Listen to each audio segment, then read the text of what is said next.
No person or body other than Parliament has the power to make provision having the force of law in Kenya except under authority conferred by this Constitution or by legislation. Mr. Speaker, this is the import of the annulment that we are all supporting. We would like the minister, upon receiving the annulment, to realize that she was trying to impersonate Parliament. In fact, Mr. Speaker, I wonder what became of the Kenya School of Government, and if it is still functional. These 22 ministers, have they been given an opportunity to sit there so that they know how Parliament works, how government works, and how the judiciary works? I therefore strongly, Mr. Speaker, support the annulment and want to laugh at 2 points. The first one, Mr. Speaker, is lack of public participation. I laugh at it. And the second one, the suggestion by the minister that they were contented by the fact that this public participation that they are relying on was done 7 years ago. Why do I laugh at both? I laugh and dismiss the stand of the minister on public participation because thanks to taking for granted the role of the public in lawmaking, many pieces of legislation that have gone through this House have always been thrown out by the courts. Secondly, why do I laugh off the issue of public participation that is 7 years old? I would like it to occur to the minister, Mr. Speaker, that a child who was 14 years old 7 years ago is today 21. And Mr. Speaker, that child is now an adult who is able to advise us on how a proposed law that we are making is going to affect him or is affecting him. In fact, it's unfortunate, and I think the clerks at the desk will advise me. We had a bill called the Public Participation Bill of 2024. I have missed a total of 5 sittings in this Parliament. I don't know whether that bill was able to pass through. If it has not, then we need to see through the Public Participation Bill so that we create the act for all who care to understand the irreducible minimum for public participation. Why, Mr. Speaker? Because there are 3 strong pillars in public participation which you cannot take for granted, and the minister better appreciates this. 1, we have the political pillar. 2, we have the pillar on policy. And finally, Mr. Speaker, we have the social pillar. They are not things that can just be wished away. If you don't address these things, Mr. Speaker, that is how we end up with laws that are either in conflict with other laws, or in conflict with the Constitution, or in conflict with the aspirations of the people who have donated the sovereign power to us. Mr. Speaker, I support the committee that we annul. Thank you.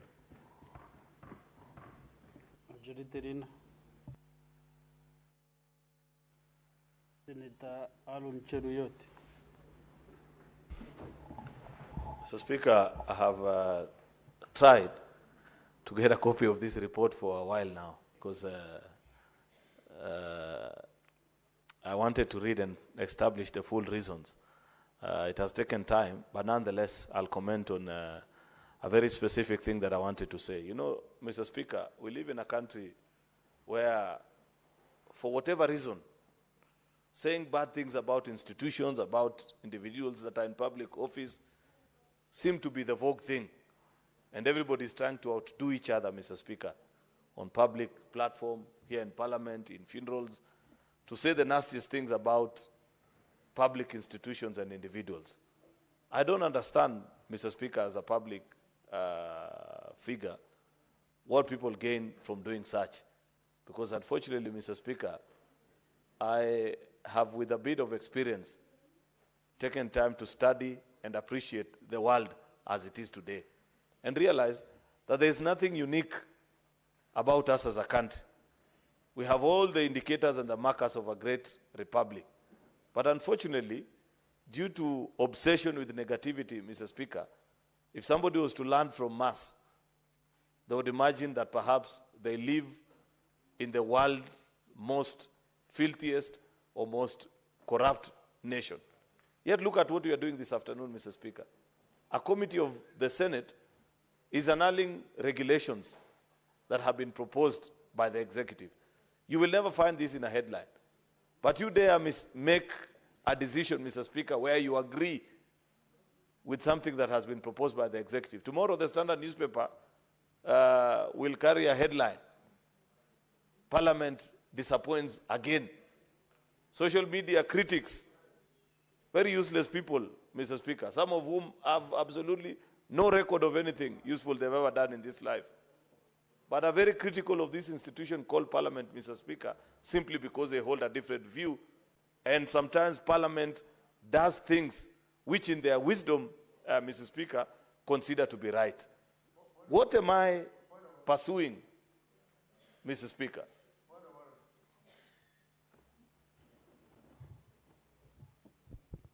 Yes, Senator Boni Karwale. Mr. Speaker, I'm sorry to interrupt, but I just would like to request the Senator of Kericho to consider withdrawing the unparliamentary remark that the people on social media are useless people. We have many people, including the President of the United States of America, is on social media. The President of Kenya has the biggest following on social media. I have a following running in millions on social media. We are not useless. Is in order to use unparliamentary language against all of us who use social media, Mr. Speaker? Could he be asked to withdraw and apologize? Mr. Speaker, I know the Senator for Kakamega is an addict of social media and loves that space. Perhaps he may even have been scrolling his phone. That's why he didn't get my comments. I said there are some. That's very basic and elementary, which I'm sure my whip understands, that it is not a wholesome condemnation of everybody who uses social media. That there are people, in fact, I was quick enough to qualify, that there are people of no known achievements, but they have made it their business, Mr. Speaker, to disparage this House when it does duty on a certain item to which they disagree with the eventual finding. And I said, today is one such occasion, Mr. Speaker, that, for example, if Parliament was to do, if today we are to agree with the report of this committee and we eventually vote on it and agree with them, like many of us are saying, that if our committee on delegated legislation is telling us, good people, reject these regulations, it would be a good thing, because many times you are criticized and are told you are an appendage of the executive, that you agree with everything. But there are many times, Mr. Speaker, that this House does great things. And it doesn't mean necessarily, Mr. Speaker, that disagreeing with the executive is a great thing. Agreeing with them also is equally as good, Mr. Speaker, because Parliament is independent and it makes its decision based on what is in the best interest of the people that vote for you to come to this House, Mr. Speaker. Therefore, I want to request that on days such as this, Mr. Speaker, that Parliament flexes its muscles and sends a minister back to the drawing board and says, on this one we do not agree. Just like on other days we agree with them, Mr. Speaker, that it should be given equal prominence as they do. In fact, because now my whip, Senator Boni Alwale, has mentioned about social media, and I know he's an avid user, Mr. Speaker, he will help by either tweeting, which I know he loves doing, or on his Facebook account, to give an account of many such decisions when Parliament takes it. Because when you read through what people say sometimes, you'd think that there's nothing useful that Parliament does. Yet each afternoon, Mr. Speaker, we transact business that is meaningful to the country. The decisions are informed by what is the collective good interest, Mr. Speaker, of the people that you represent in this House, Mr. Speaker, which may not necessarily be that which somebody else may want, either a newspaper editor, a commentator on social issues, Mr. Speaker, a particular politician, Mr. Speaker. You know, unfortunately, our hands are tied most occasions because we don't work for ourselves. We are simply but employees of other people who send us here and say, transact in my best interest, make a decision. This is a very important regulation, for example, because the climate change, Mr. Speaker, and environment management and coordination is a very topical issue globally.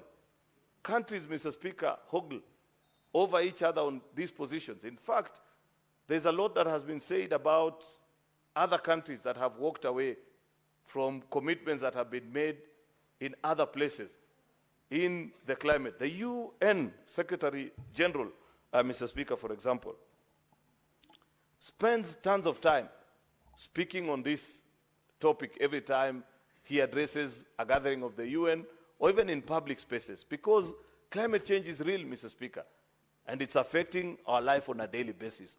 And that is why Parliament is telling the minister that you must do the right thing, that you must follow the laid down procedure, that we just amended the Statutory Instruments Act, Mr. Speaker, and drawn from the power granted by the Constitution, Mr. Speaker, have agreed that Parliament has the final say on this, that the people's representatives will either give you the nod to set the regulations or disagree with you if you don't do it in accordance with the law. Public participation, Mr. Speaker, I want to say that Parliament, and I heard somebody say, I don't know who spoke about public participation, it is us as an institution that has failed the country. How can it be, Mr. Speaker, that 13 years after the promulgation, actually 15, this is 2025, after the promulgation of the new constitution, Mr. Speaker, for 3 terms of Parliament, we have been unable to pass legislation that guides public participation, Mr. Speaker, as such that institutions, public entities, county assemblies, judiciary, all these bodies, Mr. Speaker, are left groping in the dark, trying to establish what exactly is public participation. Citizens are fully aware about this, and many times when you make a decision, and it could be a decision even as simple as establishing a secondary school in a primary school ground, as is normally the case back in our villages. If you find a primary school that has a lot of space, many times you find the parents gather and they say, we want to establish. Therefore, we are calling upon you, our MP or senator or whoever, to help us establish an institution. Then another faction emerges and they say, no. We need to be consulted. We are the stakeholders. So citizens appreciate the importance of public participation, Mr. Speaker. But as Parliament, we haven't done justice to the country. I know there is a law before the National Assembly, Mr. Speaker, on public participation. And it has taken a while in our counterpart house. It will be important, Mr. Speaker, for us to conclude. Actually, it will be monumental failure on our part, Mr. Speaker, if we conclude this session of Parliament without a substantive law on public participation. Last time we tried. The senator for Busia,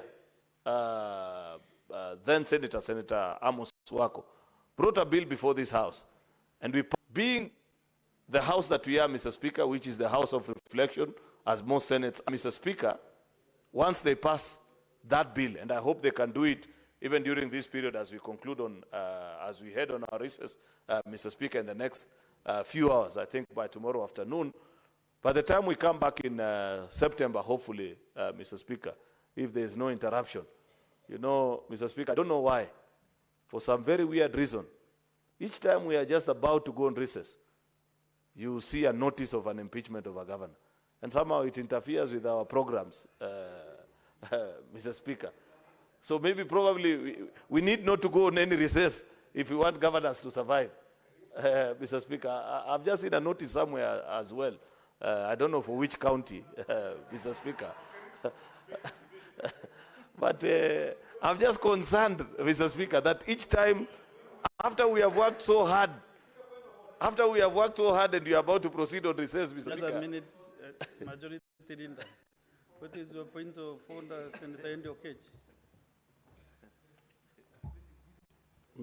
Mr. Speaker, the standing orders of this House are very clear. If there's a member of this House who is anticipating any debate, it needs to be very clear. You're not allowed by our own standing orders, Mr. Speaker, to anticipate a debate. If the majority leader has got some debate that is anticipating on us, so that we can be able to organize ourselves, because some of us have got serious plans for our recess. And you know, anything that comes from majority leader, Mr. Speaker, is not a small matter. It's a very serious issue. You can't just say something that is not there. So is it in order for majority leader, Mr. Speaker, to anticipate a debate that we don't know about? And if it's anticipating one, why can't we just declare to us so that we can know, Mr. Speaker? The issue is, Senator Andy Okech is asking you to disclose which county is this. I don't know for what Mr. Speaker, reasons. I know Senator Eddie Okech's interest in this matter. It is not the debate, Mr. Speaker, but I will choose not to indulge, Mr. Speaker, in that conversation. But the point I was making, Mr. Speaker, is that as a House, even in these matters where county assemblies consult citizens, either with their budget, impeachment proceedings, they struggle. Because as a House, we have not provided guidance on who needs to be consulted. Many times we have read, and I think Senator Boni Alwale referred to it, that there are many laws that are annulled simply on the basis of lack of proper and meaningful public participation, Mr. Speaker. And as a House, it's unfortunate that despite the fact that we have been returned to redo our work actually, many times, because legislation is our constitutional duty, Mr. Speaker, we still have not found it worth, Mr. Speaker, to guide the country on this issue of public participation and why it's important to do this. Therefore, Mr. Speaker, I agree, I support this motion by our delegated legislation. I hope, Mr. Speaker, that somehow in the course of the afternoon, actually, at least a soft copy of the report, Senator Mofai, you can share with us on the platform, official business platform, so that beyond the reasons that have so far been canvassed, because the reasons that you are speaking to are the ones that we had you speak to in your moving notes. I want to believe there are more reasons why you annulled these regulations, Senator Mofai, and it will be good for the House to be properly guided. But with those main remarks, Mr. Speaker, I support the decision to annul these regulations and hope that when the minister finally gets an opportunity to redo them, that they will respect the institution of Parliament, because this is not our duty. We are just simple servants of the people who are exercising delegated power. I thank you, Mr. Speaker.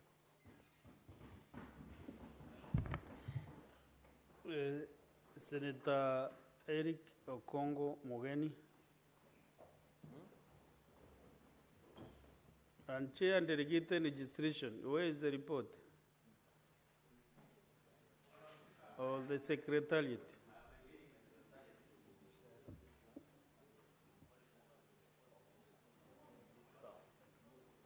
Okay. That will be shared shortly. If it is on the same matter, Sifuna, Senator Sifuna. Speaker, I just wanted to bring to your attention that I have complained previously that my unit keeps failing, and therefore I will not appear on your list. As a leader of this House, I don't want to impute any, what is it called? Improper motives on the management of the House. But now, Honorable Speaker, it is becoming increasingly difficult for me to contribute, because I will never appear on your screen. I wish that that issue be resolved, because I also have things to say. Thank you, Honorable Speaker. You appeared on my list this morning. What has happened? In the morning, this is the reason I wanted to attract your attention, because this keeps happening. Even yesterday, my unit was failing. No, Senator, and I can see you are on the screen. And Honorable Speaker, perhaps that is why the majority leader can see things that I can't see. Can you confirm whether Senator Ende has removed My your unit card is not working. somehow? Who are you informing, Senator Faki Mohammed? The report is circulated in our WhatsApp group. The report we are debating. Yes. Senate business is there. It's just been shared. Senator Mogeni? Thank you, Mr. Speaker. Mr. Speaker, I'm rising to support the motion that is on the floor by my good friend, Senator Mwenda Gataya. And unlike those who have not seen it, Mr. Speaker, I've had the benefit of going through the reasons that guided the committee in rejecting this report, and I fully support Mr. Speaker. Mr. Speaker, if you go through the report, the CS, with tremendous respect to him, is purporting to bring regulations before this House for adoption, basing public participation that was held more than 7 years ago. And I mean, how unserious can a cabinet minister holding office in the Republic of Kenya be, Mr. Speaker, doing public participation 7 years ago, and then you bring a report for adoption, the regulations, not the report. You bring the regulations to the Senate of the Republic of Kenya 7 years after public participation. Honorable members, can we reduce on the consultation and listen to Senator Mogeni, please? Yes. And so, Mr. Speaker, there are very good reasons. If you read through this report, through the report of the committee, there are very valid reasons, Madam Speaker, why they have proposed that we should reject these regulations. And Mr. Speaker, I'm happy that the majority leader for once has agreed that this House is not a conveyor belt for the executive. Mr. Speaker, because what is out of order? I've just restated what he said, maybe in a lawyer's language. Senator Majority Leader, what's the point of order? Senator Mogeni, please. Mr. Speaker, he's even making it worse when you say you use the lawyer's language, because it means then it's, Mr. Speaker, either that lawyers, anyway, I don't want to get to the, let me get to the substance of what you said, which I don't agree with. You said that for once has agreed, Mr. Speaker, that, sorry, Madam Speaker, my apologies. Did you hear Senator Omogeni impute improper motive on me as a majority leader, Mr. Speaker, by alleging, Madam Speaker, that for once the majority leader has accepted that Parliament is not a conveyor belt? I thought on every afternoon, Madam Speaker, we debate matters of this House and vote as a House, my position on any matter notwithstanding. Therefore, it's completely unfair, and he's imputing improper motive on my part, Madam Speaker, claiming that I turned the business of this House into a conveyor belt. Is he in order, Madam Speaker? You have imputed an improper Speaker, motive. what is imputing the wrong motive? What I've stated is actually on record. If we go through the answer, you could see. What is on record? Yeah, what I said, Madam Speaker, and I'm doing this building up on the submissions. Senator Mogeni, what is on record and on which record? Yes. Senator Sifuna, please. Let the chair respond to this. Madam Speaker, yesterday we were. No, Senator Mogeni. So what have I done that is out of order? No, what he has said you have imputed an improper motive. We can bring a dictionary by saying that for once, that he said for once, can I have a dictionary? We look at, he has considered. Senator Mogeni, if you listen to me, then you will. It's not about the dictionary. We are not doing the analysis. Please listen to me. He says you have imputed an improper motive by suggesting that for once he is admitting that Parliament is not a conveyor. Yeah, at least he's on the good side of history. That's what I was saying. Which means he otherwise thinks that Parliament is a conveyor belt. I mean, Madam Speaker, you know history. We are Senator Mogeni. You know, Madam Speaker. Senator Sifuna, this is a matter between Senator Mogeni and. Please what I meant clarify what you meant. Okay, what I meant is for once, the majority leader is on the good side of history. He is standing with the people of Kenya. He is supporting the constitution. Senator Mogeni, that's what I'm saying. He's for once acknowledging, Madam Speaker, that we have three arms of government. We have the executive, the legislature, and the judiciary. Madam Speaker. Senator Mogeni, please take your seat for a second. Can you protect me from Senator? Senator Mogeni, are you going to listen to the chair, or you're going to exchange without using the chair? The please. Only threat I have is from my good friend Senator Mogeni, please. Senator Cherargei, stop exchanging with Senator Mogeni.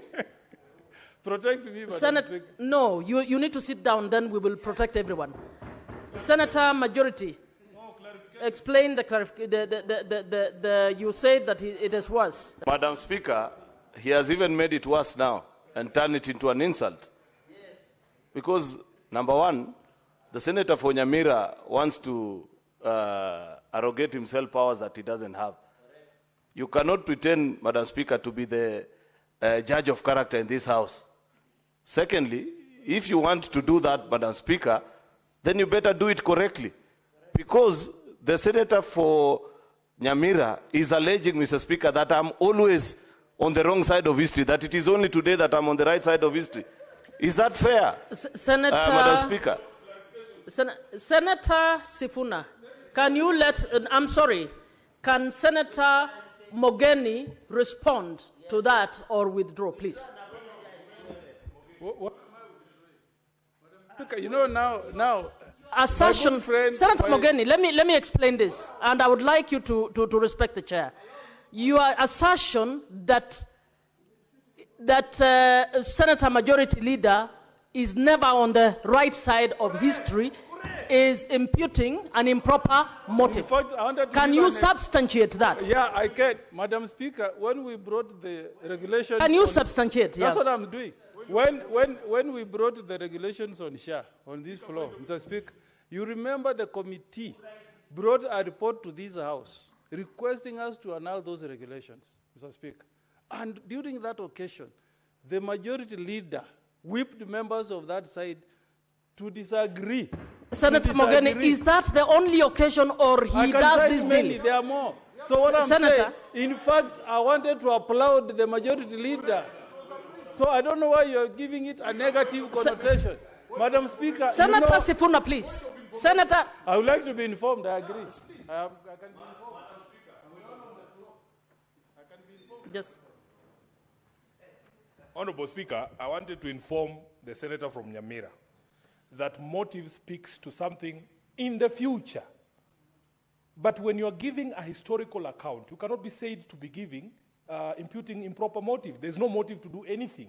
We are saying that the majority leader has a history in this House of supporting everything the executive proposes. That is a fact. And we were actually, the senator for, no, just a minute. Senator Sifuna, you are informing Senator Mogeni. Yes. You are not debating yes, the point. Him. Yes. Can I finish, Honorable Speaker? That when you speak of an improper motive, it's like the example that I gave here, that my unit... Senator Sifuna. That's the information I'm giving. Are you trying to help him to define improper motive? Yeah, so that you can properly guide the so chair. you are informing. So you are informing how Allow to... me to inform him. Yeah. Allow me to inform him. Honorable Mogeni, you are exactly on the right path because motive speaks to future conduct, but the message you have passed is past conduct. And you are, the way I understood him, Honorable Chair, Senator, just a minute, let me finish. Senator Sifuna, please listen to me. 1 minute. Senator Sifuna, if you are affirming what he's saying, what are you informing him? I'm informing what him are you of the informing definition him? Please don't abuse the space to make your own point. Please sit down. Please sit down. Senator Sifuna, please. I didn't finish. You did not inform. You are actually analyzing instead of informing. But we know everybody how they Senator behave here. Sifuna, please. Everybody knows how they Senator behave Sifuna. here. We were actually praising him. We Senate- were praising him that now he's becoming a good boy. Senator Sifuna, please. Senator Mogeni, please hold on. Can Senator Majority please raise your point of order? Mr. Speaker, this is a problem of people who don't want to listen. Madam Speaker, Standing Order number 1014. And Senator Mogeni, if you want us to discuss about each other, I have a lot that I can say about you. But I respect, Mr. Speaker. Senator Majority, please focus on the point of order on the issue at hand. Senate Standing Order number 1014, Madam Speaker. If you want to discuss the conduct of your colleague, you bring a substantive motion, and within 3 days, Madam Speaker, after the approval of the Speaker, that matter is brought here. How do you allow, Mr. Speaker? I can understand the person who's misinforming him, because that's not an information, Mr. Speaker. Because perhaps, Mr. Speaker, they have not read Standing Order number 1014. Therefore, Mr. Speaker, is it in order for Senator Mogeni to begin to discuss the conduct of a colleague without a substantive motion? Senator Mogeni, do you want to respond to that, please? Senator Gerard Gay, you are not on the chair, and you're out of order. I plead with the chair to protect me from my good friend, colleague. Senator Mogeni, please proceed. Can the chair protect me from Senator Cheragay? What has he done? Every time, Madam Speaker, I step forward to speak, Senator Cheragay pops up like a popcorn. Senator Gerard Gay, please can you allow me to make listen, my contribution? Listen to Senator, and Senator Mogeni, stop the exchange with Senator Gerard Gay. Please proceed to your point. So, Madam Speaker, I'm not trying to impute any bad motive on my good friend, the Senator for Kericho. The point I was building, Madam Speaker, is that I agree with his submission this afternoon, Madam Speaker, that we should not behave like we are a conveyor belt for the executive, Madam Speaker. And I don't think there's anything out of order. He did state, Madam Speaker, that there is nothing wrong in disagreeing with a proposal that has come to the floor from the executive. Senator Mogeni, your point was not put the way you're putting it now. Is it okay now? If it is okay now, you'll have to withdraw. You'll have to withdraw. Senator Mogeni, please listen to me. You'll have to withdraw the manner in which, because you imputed that this is the only time the senator, the majority is, yeah. So please, let's make progress on this. You know, Madam Speaker, it gets very difficult.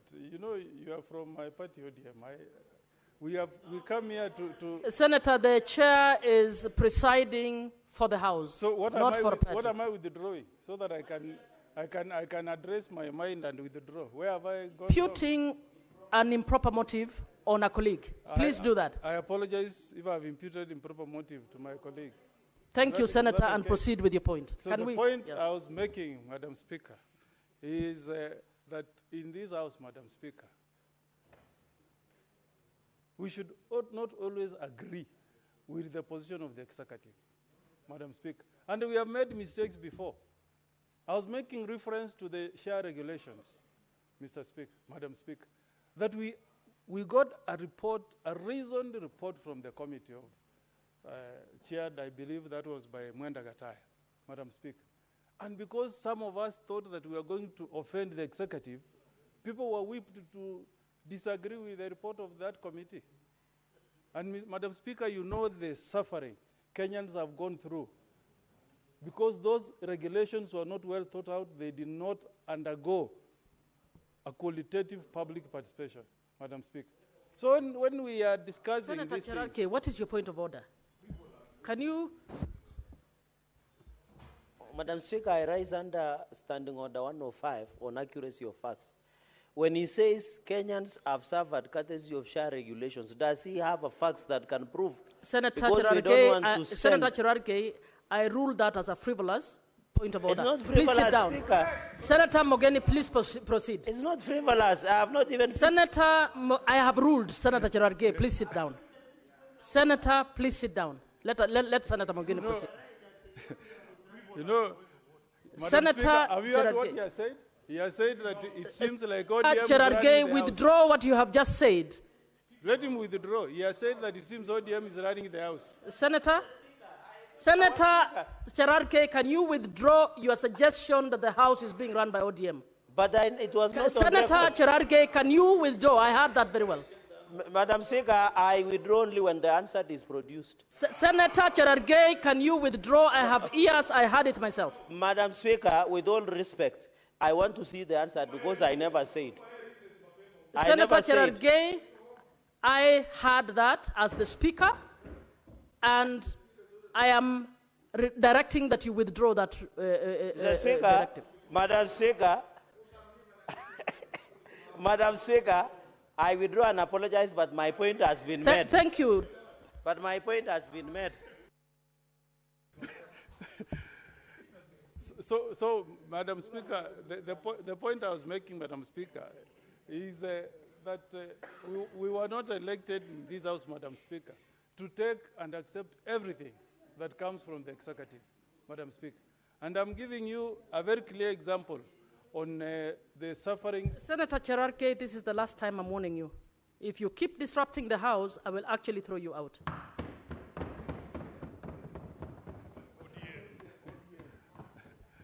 Yeah, and Madam Speaker, I don't know the experience of other senators, including my good friend, Senator of Nandi, but I have many people from my county of Nyamira, Madam Speaker, who have had many problems in accessing treatment because of the way the SHA regulations were crafted. We know it.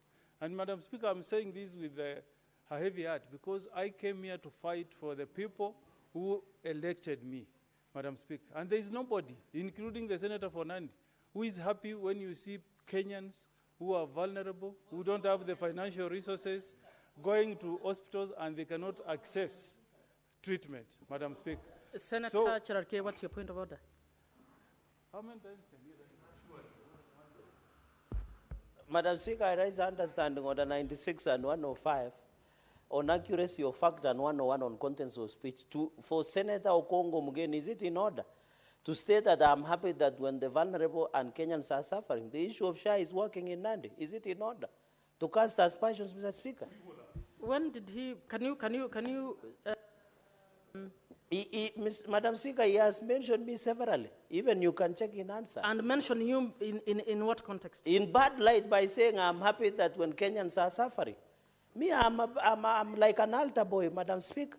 I always feel Senator for all Cherargei, Kenyans. please sit down. You are not going But to use this. Madam Speaker, you need also to be fair. Senator- He just said, you check with the answer. He just said. Senator Cherargei, please sit down so that Senator Mogeni can actually respond to the issues you're raising. Yeah. Have asked Senator Mogeni to respond to your point of order, and you're arguing with me.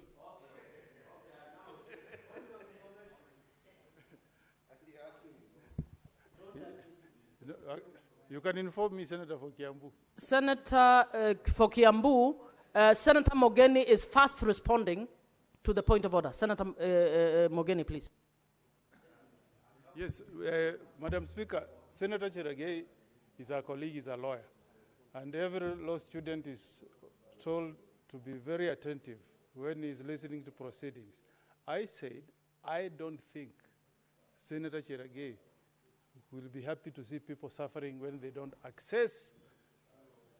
That's what I said. So is that imputing a bad motive? I said it in a very positive note.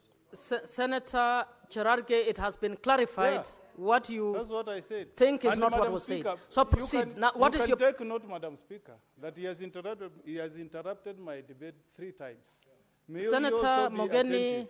I am actually watching, so I'll leave that to the chair. Thank you. Thank you, Madam. Senator Thangwa, you may inform Senator Mogeni.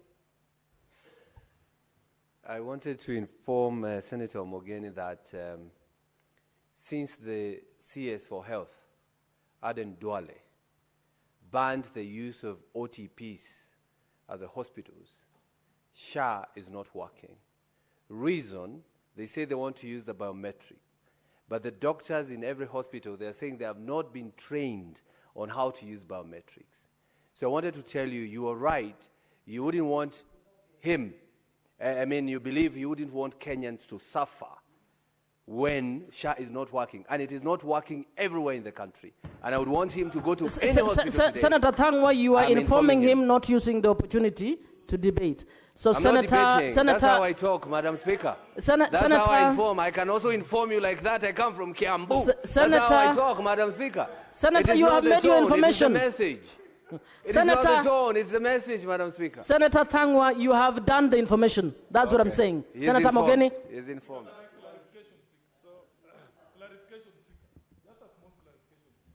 Senator Sifuna. Speaker, I just wanted you to guide the House on how many times somebody can rise on a point of order when somebody is standing on the floor, and whether it is possible that there's only one person, only one senator who knows when everybody is out of order, so that they are just the ones hogging points of order, Honorable Speaker. Guide us there. Can I raise multiple frivolous points of order without you taking any action on me? And can I be the only senator who sees when people are out of order? Just clarify that. Yes, Senator. Madam Speaker, I'd also wish to find out from you whether it is allowed when other colleagues are speaking for somebody to shout and distract the colleague who's on the floor. Because it cannot be just one particular senator that every time when colleagues are speaking, they are shouting, they are stamping their feet, Mr. Speaker. Can you help this House understand? Because that is completely disorderly. Senator Sifuna and Senator Majority Leader, you are speaking to the issue of disruption of debate. And to all members, as the chair, we will actually recognize frivolous points of order. We are again I'm cautioning that while you are in the House, you have no permission to speak while you've not been given the opportunity to speak. So those who are speaking cross to each other, please, you stand the danger of being thrown out of the House. So we will call, including you, Cherarki. So I'm calling on all of you. This is an important debate. I suggest that you listen to every person who is contributing in silence, and that the chair is not blind to the fact that she can recognize frivolous points of orders. And from now on, she will actually exercise the authority to put a stop to those kinds of... Senator Mogeni? Yep. Yeah, in fact, now that Senator Cherargei has... Senator Mogeni, please proceed on your point. Don't discuss Senator Cherargei. No, I'm not... Don't, please. Madam Speaker, I'm not stopped from making reference to a point that has been drawn to my attention by my colleague. I'm happy, Madam Speaker, that Senator Cherargei has drawn my attention to the importance of me as Senator of Nyamira tabling before this House, Madam Speaker, cases of Kenyans who are residents of Nyamira who have been unable to access SHA treatment in hospitals. And Madam Speaker, I undertake as the Senator of Nyamira that I'll come with those documents with the names of people from Nyamira who have not been able to access treatment in hospitals because SHA is not working. Madam Speaker, now... Do you want to be informed by Senator Khalwale? Okay, bullfighter. Thank you, Madam Speaker, and thank you, Senator Mogeni, for allowing me to inform you. I'll also help you when you're presenting those names. I'll bring you the registration certificate of St. Mary's Hospital, Mumias, which was founded in 1932, where Senator Sifuna was born. It has always functioned until SHA came. 3 weeks ago, Madam Speaker, the hospital closed down because their claims were not being honored, I'll bring you that certificate so that you help us to stop the suffering of the people of Mumias and Kakamega because of the closure of St. Mary's Hospital, thanks to the poor funding model of SHA. SHA will not succeed until the funding model is properly addressed. You have duly informed. Senator Mogeni. Yeah. So, Madam Speaker, the intervention by Senator Cheragay was very useful. Senator Mogeni, proceed. Yeah. No, I have refused the point of clarification. Yes. Thank you, Madam Speaker. I will. Yes. So, Madam Speaker, that's why we were elected as senators, Madam Speaker, because we must bring to the attention of the government of the day the suffering that a policy change is causing to our people.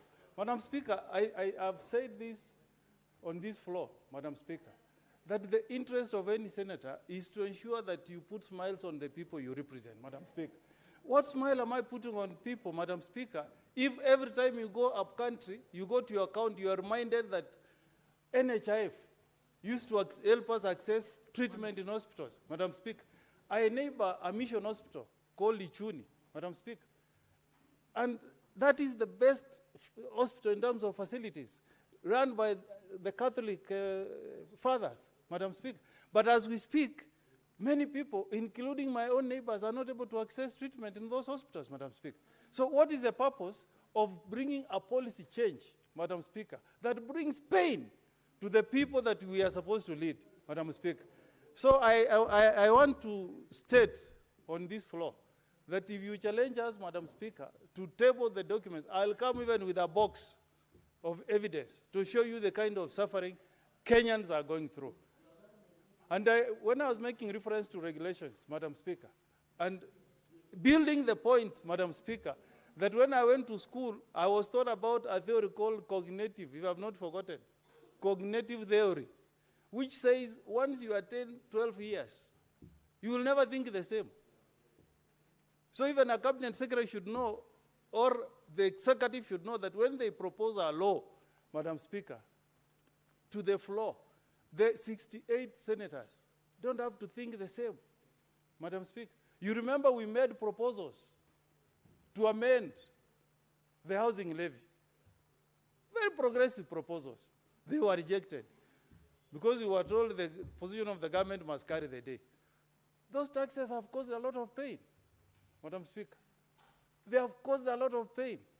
That policy change remains very unpopular in this country, Madam Speaker. The housing levy. Because even the policemen, everybody is complaining. The pay slip has shrinked, Madam Speaker. Because as legislators, we are not given time to assist the executive to moderate some of these laws, Madam Speaker. Because that's why we are here, Madam Speaker. We are here so that when the government proposes a law, if it is oppressive to Kenyans, we moderate it, Madam Speaker. So I salute the spirit I've seen this afternoon, Madam Speaker, where we are closing ranks, Madam Speaker, to reject these regulations, Madam Speaker. Because a cabinet secretary cannot pick regulations where public participation was done 7 years ago. And then you say, now I'm gazetting these regulations and they must take effect. Madam Speaker, on the issue of public participation, the committee is telling us here, Madam Speaker, that there was no meaningful public participation. And I want to tell this House, Madam Speaker, that in some countries, public participation means that you vote on a proposed legislation.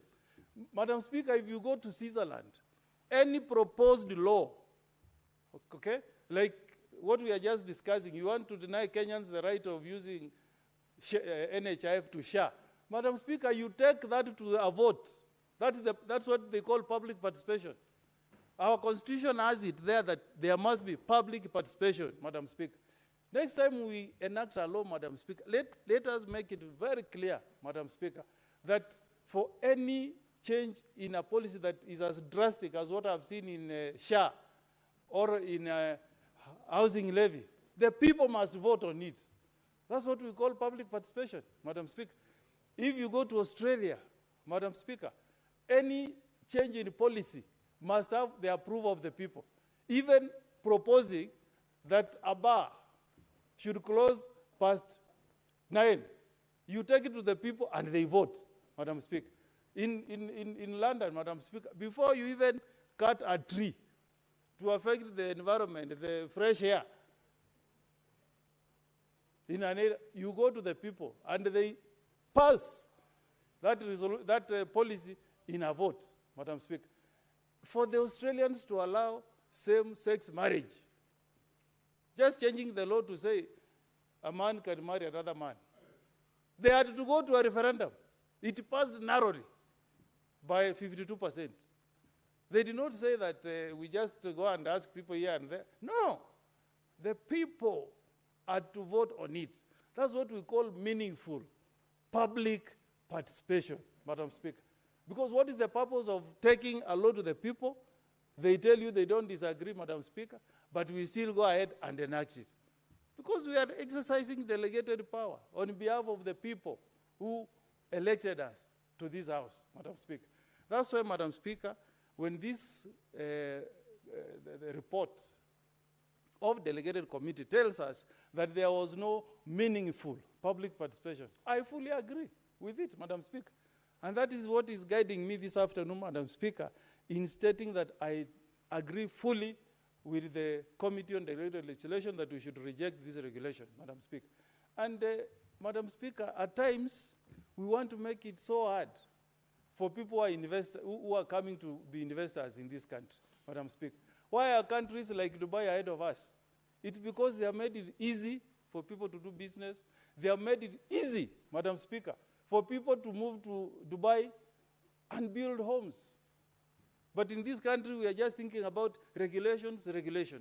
How are we going to attract investors, Madam Speaker, if every day you want to put roadblocks? How?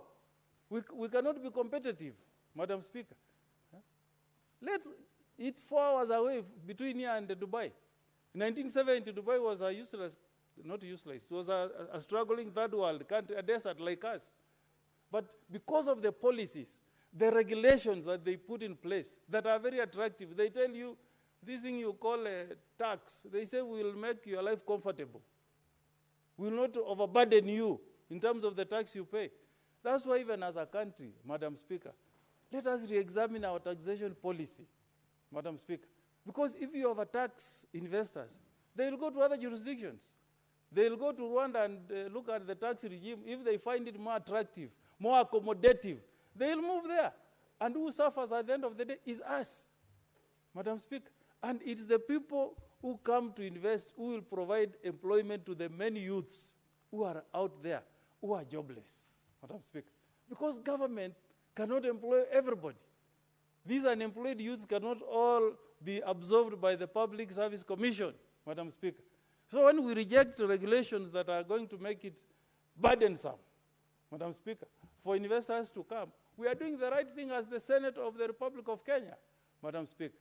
So I want to assure my good friend, Senator of Kericho, my neighbor, that I did not make my statements trying to impute any bad motive, Madam Speaker. But I was saying, in a multi-party democracy like where we are, in a liberal democracy, under our 2010 Constitution, it is not a crime, Madam Speaker, at times to disagree with the legislation proposed by the executive.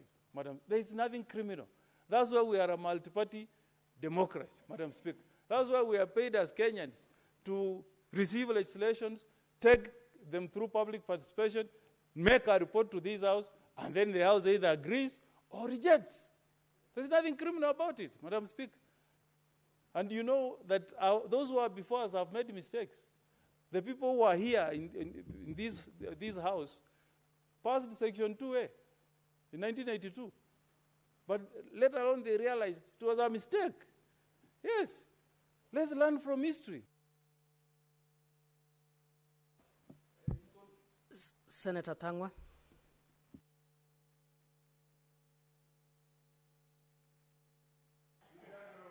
Very well. Thank you very much, Madam Speaker, for giving me this opportunity to also comment on this issue. Although, Madam Speaker, I don't know whether to support to annul or to oppose the annulment, Madam Speaker. I'm a little bit confused because of two issues. One, and it's what was raised by Senator Mogeni and maybe Senator Sifuna, when you see the senators from the government side bringing a motion to annul something from government, sometimes you ask yourself so many questions, Madam Speaker. So I'm trying to think what could be the motive. Because, Madam Speaker, if you read the report says that the PS for Environment wrote to the same committee on 25th of July asking... Senator Gerard Gay, what is the point of order? He has started again. Madam Speaker, and it is on record, point of order is a right. Madam Speaker, standing order 96 and Article 108. In this floor of the House, there are no government senators. What the Constitution recognizes under Article 108 is majority and minority. Is it in order for the Kiambu senator to refer government senators? Is it in order? Senator Thangwa, can you use the correct language? It's a majority or minority?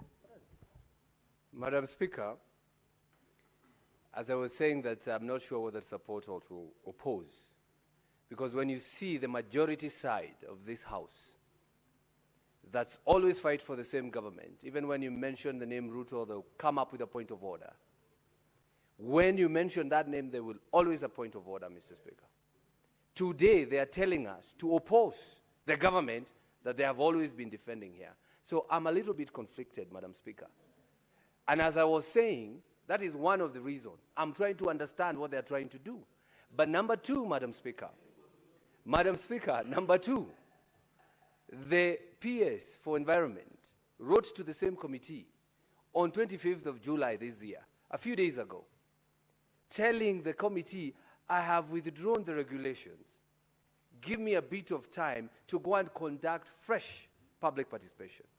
So, Madam Speaker, the government is willing to do fresh public participation. But here, we are being told, let's nullify. So that's what I'm saying. I'm for sure not understanding. But I will support them for only one reason. Support the annulment. Because, Madam Speaker, this public participation, which is very important that we consult Kenyans frequently, was done 7 years ago. And those who do or conduct public participation are from 18 and above. So if we say somebody was 17 years then, today they are 24, Madam Speaker. So that means there's a group of people that would want to comment on this issue. But that is not my point even, Madam Speaker. My point is, we understand, because we need to consult Kenyans frequently, and we understand Kenyans change their mind, Madam Speaker, it's good to keep on consulting them. Because even as we stand here, there are people we voted for in 2022, and we have already changed our mind. Those are 3 years ago. So, Madam Speaker, when it comes to 7 years ago, so many people changed their mind on this issue. Even those who are not consulted then, they are of age and they can be consulted today, Madam Speaker.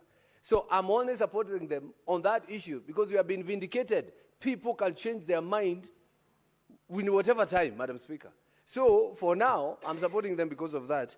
And we would want that the CS conducts fresh and inclusive public participations so that we can hear what Kenyans are saying, Madam Speaker. Madam Speaker, you also recall that we passed a law called the Climate Change Senator Act. Thangwa, just before you proceed, the last time I checked the records, I think you are a majority senator. So I think what we need to take into account that every senator here has the freedom to contribute as they wish. Yes, Madam Speaker, but we rarely see that. Madam Speaker, I was saying that if you recall in 2023, this House plus the National Assembly, we passed or amended the Climate Change Act 2023. And they go in tandem with the same Act of Environment Management and Coordination Act, Madam Speaker. So if we dealt with with matters climate or matters environment in the Climate Act, then they could have probably affected these regulations that were enacted or that were drafted 7 years ago, Madam Speaker. Madam Speaker, some stakeholders says they were not consulted. And it is always nice, and that's what I'm saying, and that's what I'm not understanding. The majority, call me in there, but I know myself, Madam Speaker.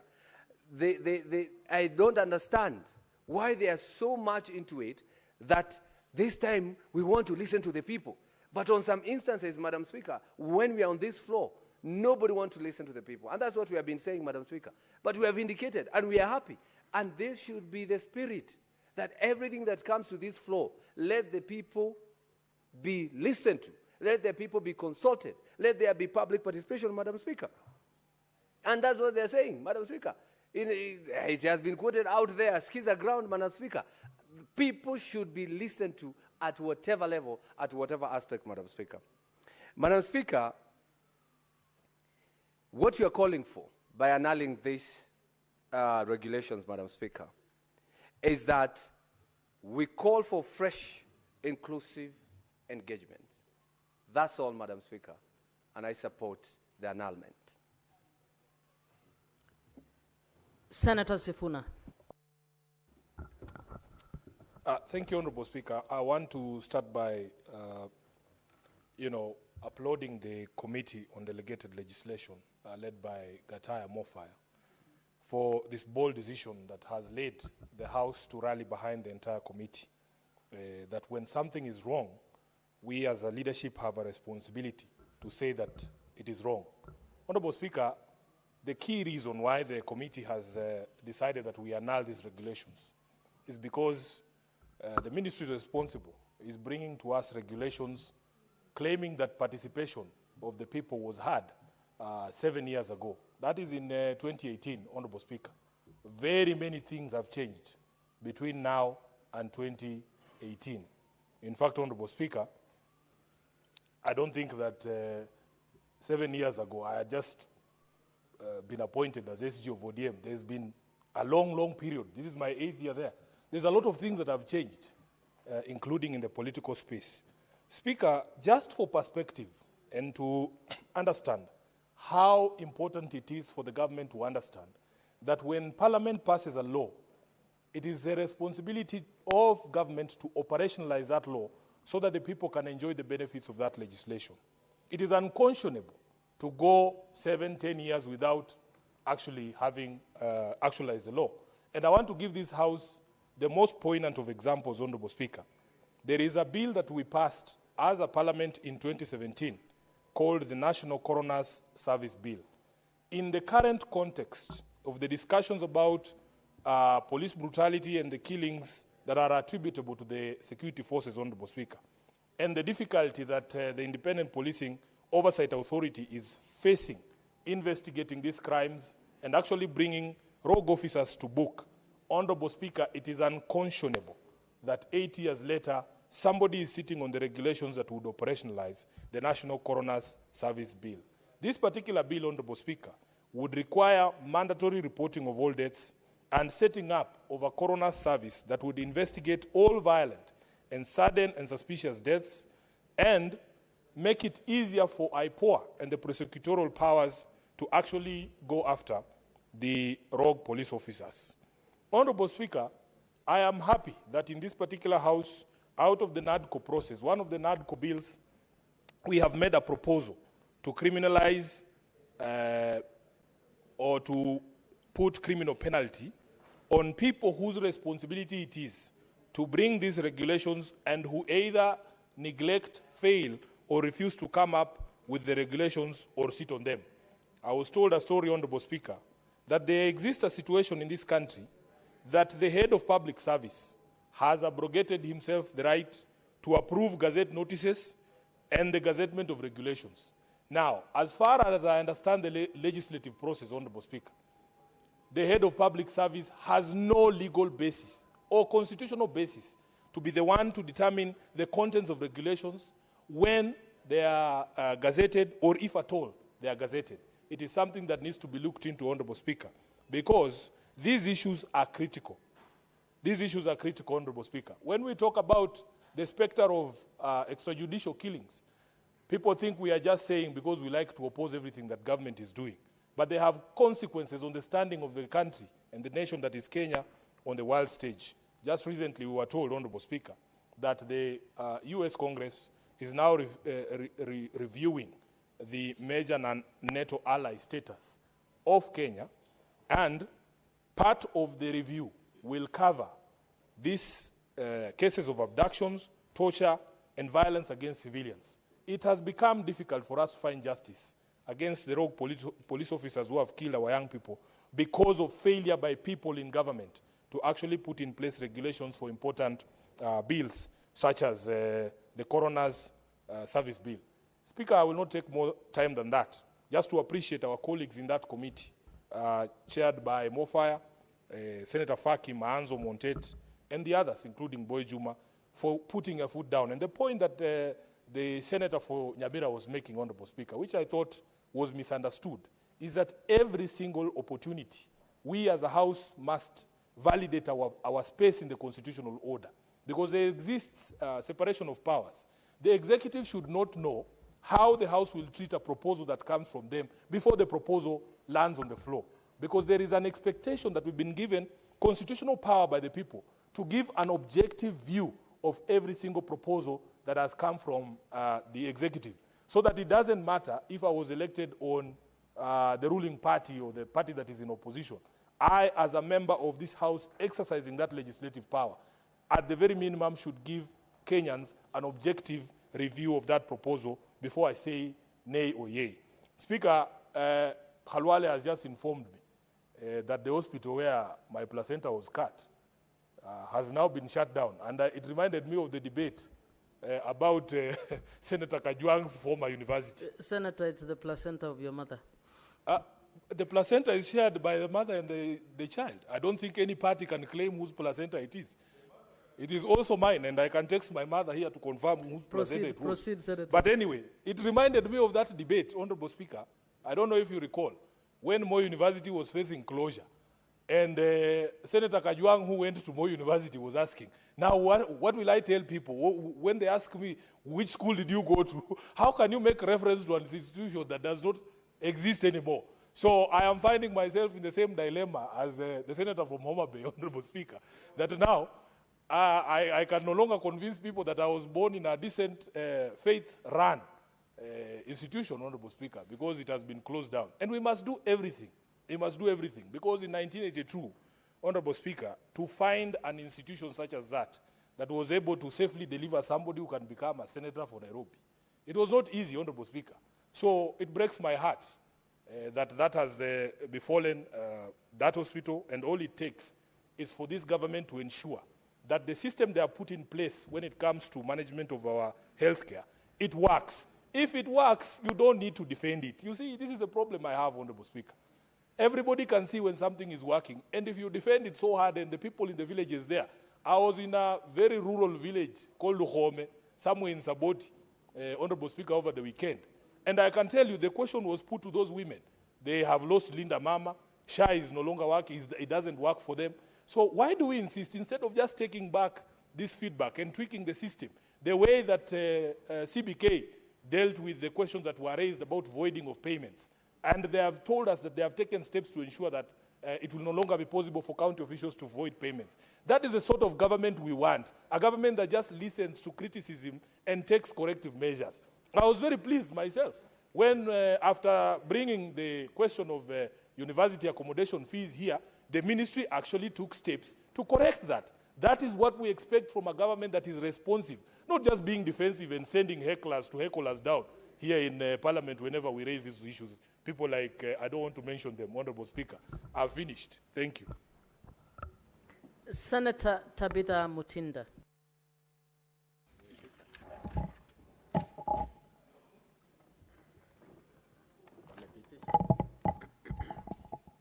Thank you, Madam Speaker.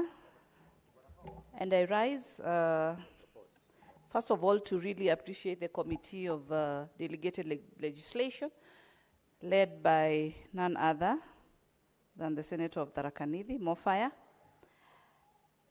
Madam Speaker, I was just looking at the issues that the committee looked at, you know, as far as, yes, we are trying to address that the issue of public participation, which was lastly conducted in 2015. 10 years down the line, Madam Speaker, according to the report that I've looked into, although I've had colleagues talk about 2018, but just to clarify from their report, they're saying that it was the year 2015, Madam Speaker. I've also tried to look at the issues that they were able to raise, Madam Speaker, and they are very valid issues. One of them, Madam Speaker, being on the issues of the cost or the fees that needs to be charged. These are fees that had been proposed those 10 years ago, Madam Speaker. We are 10 years down the line and things have changed. And the committee felt that there needs to be an intervention as far as these fees are concerned, because the fees that had been proposed at that particular time were on the higher side, Madam Speaker. The other issues that I've also looked at that the committee was also able to raise was the issue of obstruction by community members from accessing the resources in the forest, Madam Speaker. And the committee felt that this needs to have changed because it protects their interest as a community, and there should not be obstruction in them being able to access. These are very valid concerns, Madam Speaker.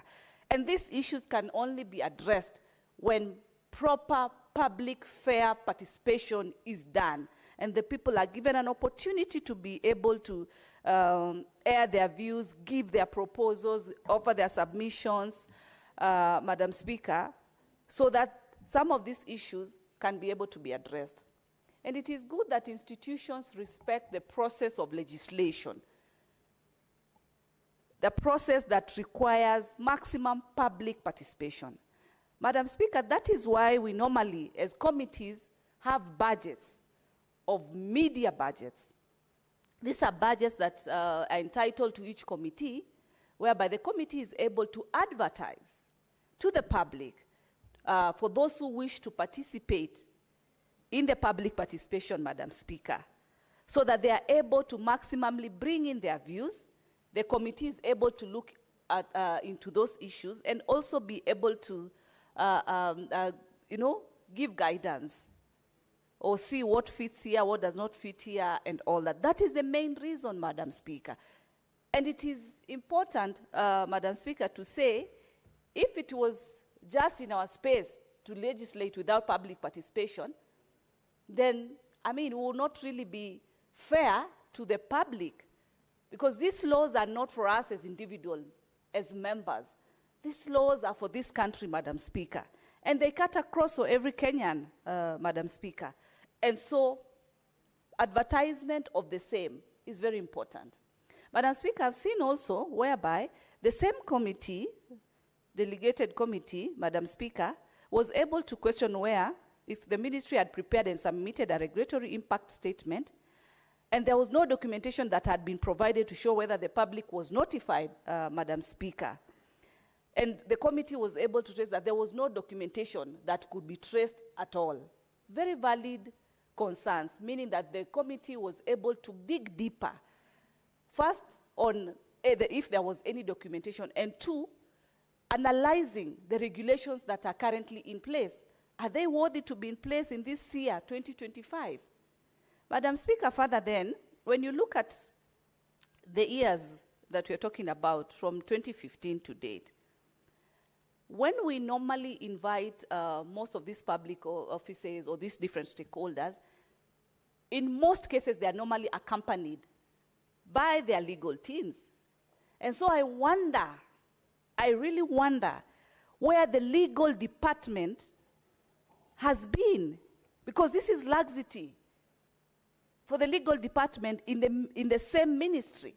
They should be the ones advising the minister. They should be the ones advising as far as all these concerns, are. Because if they had done their part, then we would not be actually here looking at this nullification. And I'm bringing this because, Madam Speaker, they should be able now and should work with speed with the same leadership of the committee to ensure that they submit the right changes through the same public participation and properly advise the same ministry so that these changes can be adapted with the current place where we are today in 2025. And I speak from where I sit as also a member of the climate caucus led by ours truly, Senator Kajwang. Because today in 2025, we are speaking matters climate change. These are issues that need to be captured in the same regulations, Madam Speaker. And I feel it's just a matter of the people, the officials or officers who are mandated to be able to undertake their legal mandate have not been up to the task as required, Madam Speaker. And it should be known that public participation is not specific to any, it is open to all Kenyans, to all stakeholders who want to have and put their input as far as specific legislation is concerned, Madam Speaker. Madam Speaker, as the debate has been going on, I've been keen to hear my colleagues when they talked about the issue of SHA, Madam Speaker. And this is a very important discussion. I speak as a member of the Health Committee, Madam Speaker, and we've been out there doing our oversight, visiting different hospitals, level 5 hospital, the county, sub-county hospitals, and I personally have been keen on getting to understand, is SHA working? And if it's not working, what is the challenge? And Madam Speaker, in most, and as recent as Kilifi County, where we were actually last weekend, one of my concerns was from the desk of, is it the desk of admissions, the person who is in charge in terms of receiving payments and also the issues of SHA. And we were able to ask as a committee, is SHA working? The response was, yes, it is working. The only challenge that was in place is that there was no digitalization. People had to really leave their ID cards, be given a small form, they fill up, but also the same clients or the patients who are in that particular hospital, we were able to interact with them and ask them, is SHA working? And according to them, they said yes, and they are certain that the process is ongoing, Madam Speaker. There should be conversations of, this is the specific challenge. It cannot just be generalized that it is not working. It is good to say what specifically is not working. What is the exact problem? What is the exact challenge, Madam Speaker? But not just a generalization that a system is not working. I've had my senator talk about the hospital that he proudly says he was born in, which is good, and asked, what will I tell the future generation, my generation, if this hospital does not exist? It's the same question I asked today. What will we say if we still continue allowing people to put fire in this country, to burn this country? Then where will we say we are coming from? Which Kenya will we call home, Madam Speaker? It is important that as much as we are highlighting the problem, we highlight the problem, and at the same time, offer solution unto the same problem. It cannot just be negative critique without a solution. Leadership is identifying the problem, and leadership is also offering the same problem on the same platform. We are not going to get out here in Senate after 2027 with certificate of either who was shouting more than the other, who had more point of orders than the other. It is not about that. It is what we've been able to deliver as a house. There is no law that is for Senator Boni Halwale. There is no law that is for Senior Senator Oburu Odinga. This law is for us as a country, as the people of this nation. That should sink very well, Madam Speaker. But it's not about the highest shouting person. With those many and few, I really appreciate the committee on the same and urge them through their leadership to fast track that these amendments and these regulations will be up to date. Thank you, Madam Speaker. Senator Kajwang. Madam Speaker, I rise to support the recommendation of the Committee on Delegated Legislation that the House should annul the Environmental Management and Coordination, Strategic and Integrated Environmental Assessments and Environmental Audits Regulations 2025 of 2025. Madam Speaker, I have looked at the two main reasons that have been advanced by the committee, and I do agree that those reasons are solid enough for this House to be moved to annul those regulations. The first reason given is lack of public participation. Public participation on these regulations were done in the year 2018.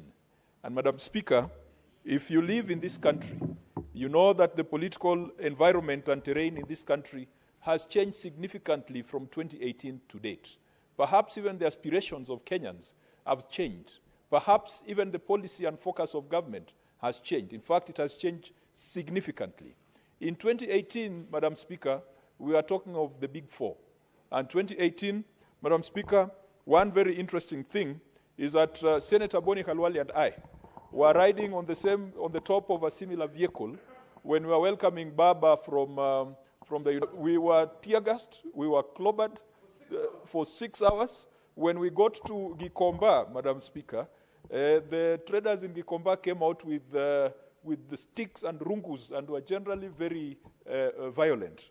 Senator Boni Khalwale disappeared. I've not known to date how he got out of my car, but the situation was very tense. That was 2018. Today, Boni Khalwale is a chief whip of the government. And so the views given in 2018, really, Madam Speaker, we cannot use them to support or to augment regulations in the year 2025. Madam Speaker, we have moved full cycle from Big Four. We went to handshake. We went to Tanga regime. We got into a new government that started with bottom up. And then from bottom up, it was, after bottom up, it was, before it was shareholders. It was a government of shareholders. After becoming a government of shareholders, it then became a government whose, to whom the most urgent national priority was to eject the deputy president. And then after that, it became the government of broad base. And now, at least, the nation has stabilized. Madam Speaker, you cannot use public participation of 2018 to support regulations today. A lot of things have changed in this country. And in fact, Madam Speaker, to be honest, if assuming the former deputy president was involved in public participation in 2018 in these regulations, do you think he will hold the same views that he held in 2018 today? Definitely not. And that is why public participation must be timely. It must be current. It must be relevant. It needs to be fresh. It needs to be like news. On that basis, Madam Speaker, I agree with the committee that these regulations must be annulled and should be rejected. The second basis is that when the regulations were published, the fees and tariffs were not included. And Madam Speaker, that is an extremely material feature or aspect of regulations that cannot be ignored. Because the Statutory Instruments Act has a very clear definition of what a statutory instrument is. And Madam Speaker, for avoidance of doubt, it talks about any rule, any order, any regulation, any direction, any form, any tariff of costs or fees. You cannot exclude tariff of costs and fees from such regulation and then give the Cabinet Secretary the power to impose that. Madam Speaker, we must remember that delegated legislation or statutory instruments, I think in the UK they call it secondary legislation. It is this parliament that has donated the power that has been given to it by the people to the executive. Madam Speaker, sometimes, and this debate has been going on in the Commons, there's been concern about what is called skeleton legislation, where Parliament passes a framework, a skeleton, and then says the Cabinet Secretary shall prescribe regulations. We did that with the Health Acts. When we were in Turkana, Madam Speaker, we were in a rush because the President told us that something good was brewing and that if we passed the 4 Health Acts, then everyone was going to get free medication in this country. We are going to get free health insurance. And Madam Speaker, every time I sit in the committee, I chair of Public Accounts Committee, I see governors present their receiver of revenue statements. And they come and tell me they are proud that they've grown their own source revenue. And they have grown it from hospitals. Level 1, level 2, level 3, level 4 hospitals. And I ask myself, if governors are making so much money out of hospitals, then where is this promise and dream of free and universal health coming from? I expect that in the next financial year, every governor would be reporting zero as fees collected from people in level 1, level 2, level 3, and perhaps even level 4 hospital. But look at all the counties, including my own county. We have grown our own source revenue beyond 1 billion Kenya shillings on the strength of hospital fees. Why are we still collecting money from the poor people? And yet we are supposed to be having one universal healthcare system and insurance in this republic. It's because we passed skeleton legislation. We were in a rush to get out of Turkana. We were in a rush to pass the legislation. And then we said the cabinet secretary shall prescribe and shall come up with regulations. Madam Speaker, I want to congratulate Senator Mofaya, who chairs this committee. And I keep reminding him that this is one of the most powerful committees of this House, because it ensures that that power that has been donated to the executive cannot be abused. It has been abused grossly in the past. I can give you a few examples, Madam Speaker. I've given the example of the Health Acts. We passed in this House the Fisheries Management and Development Act. That was in the year 2016. And it is one of the proudest laws. I just come into Parliament, and I was so proud that we are coming up with a regulatory and legislative framework that was going to open up our blue economy, and that was going to make our people rich, that was going to make our people benefit from the natural resources that have been put in the seas and the lakes and the oceans that we have around us. To date, Madam Speaker, you have regulations that have not been brought to this House. And as a result, the Fisheries Management and Development Act cannot be enforced. Indeed, Madam Speaker, it is an insult to the fisher folk in this country when we heard the other day that the Fish Marketing Authority and Kenya Fisheries Services are some of the state organizations that are bound to be disbanded because they are offering no value. Madam Speaker, when we came up with specific parastatals and bodies to support specific crops, for example, the Dairy Board supports the dairy sector. I've not heard anyone say the Dairy Board should be disbanded. The Coffee Board, the Tea Board. Madam Speaker, when Mwai Kibaki became president, the policy was consolidation. And we came up with one super agency called AFA, Agriculture, Food, Fisheries, and Livestock Authority. But along the way, it was clear that AFA did not have the capacity to deliver the changes and the dream that was in the strategy for revitalization of agriculture that was espoused by Mwai Kibaki. As a result, people started divesting. Fisheries divested, coffee divested, tea divested, dairy divested, even livestock. I believe there's a livestock bill before this House. Why should the other sectors divest? And then when it comes to our fish, we are being told that that is going to be too small a parastatal, and that parastatal, whatever it is doing, can be done by the ministry. If that is the case, then let's collapse everything else so that we are equal. Madam Speaker, the same absurdity extended to the Cotton Development Act. This House, this Parliament, passed the Cotton Development Bill, which was sponsored by Senator Betsy Yengo. Both houses agreed. The bill was sent to the President for assent. The President did not assent on time. And then 3 months later, as an afterthought, the President returned the bill back to Parliament with a memorandum. And what was the memorandum saying? That it is not government policy to establish additional boards, that the cotton development and management can be done by the line ministry. We don't hear the same argument when it comes to other crops and products. Madam Speaker, I hope that the Agriculture Committee, where I sit, has reported back to this House that the committee rejected the President's memorandum because they were filed outside time. So that what now we expect is gazettement of the Cotton Development Act and for its implementation so that cotton farmers can also be considered to be part of this republic, just the same way farmers of other crops and products have been given protection, have been given autonomy, have been given statutory independence. That is what we expect for cotton and we expect for fisheries. In this Parliament, Madam Speaker, you have seen regulations have been circulated to honorable members regarding the Parliamentary Service Commission constituency office regulations. Madam Speaker, that has been the biggest joke in this parliament, that this Senate has failed to influence the publication of regulations that will ensure that the office of the Senate is treated slightly differently from the office of the Member of National Assembly. The reason why, and perhaps the public needs to know this, that a senator like Senator of Nairobi, who has how many constituencies? Has 17 constituencies. The money that is sent to support the operations of the senator from Nairobi is the same amount of money that is sent to a single member constituency. And yet it takes care of 17 electoral units. I take care of 8, Madam Speaker. The resource, the budget, the envelope I have for staff and operations, and even office rent, can only keep me in one place. I cannot be present in all the 8 constituencies or all the 40 wards. Why? Because our hands are tied by that regulation that defined our offices as constituency offices. Madam Speaker, I have been in this argument from the 11th Parliament, when Kiraitu Murungi attempted to move an amendment to the Parliamentary Service Commission Act to establish alternative structures that would give specialized focus and attention to the Senate.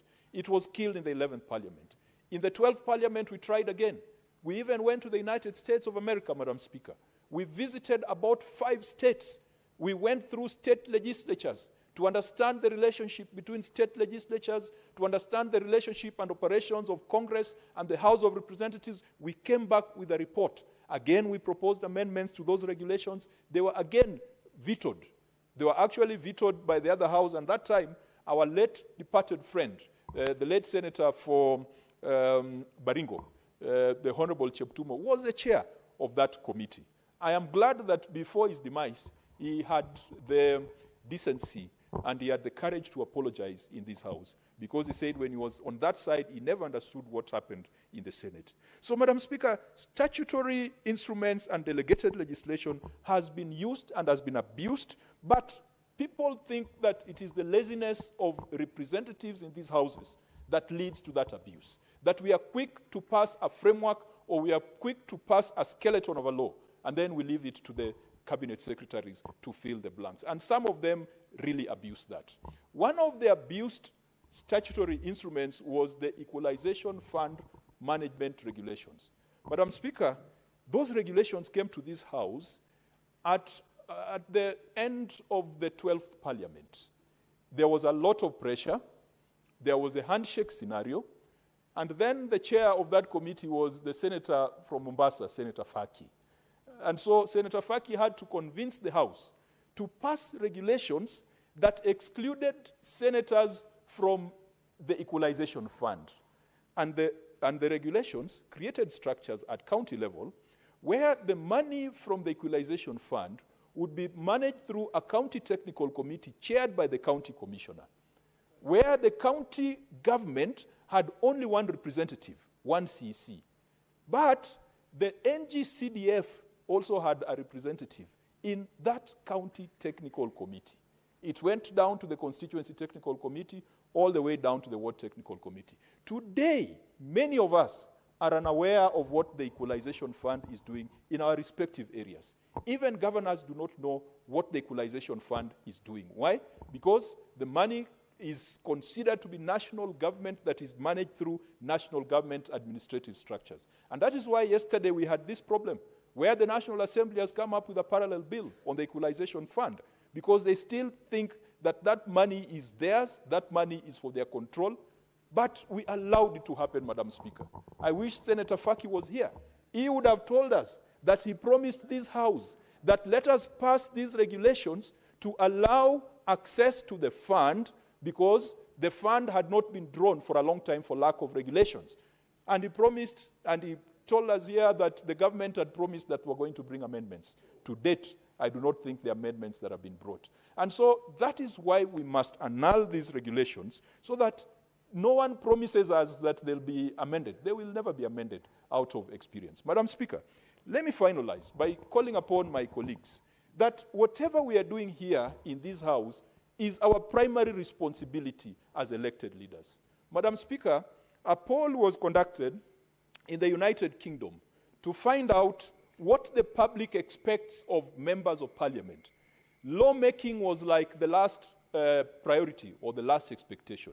If a similar poll was to be conducted here in Kenya, Madam Speaker, I can tell you that the people we represent, their expectation of a member of parliament, including senator and member of National Assembly, expectation number one is to build classrooms.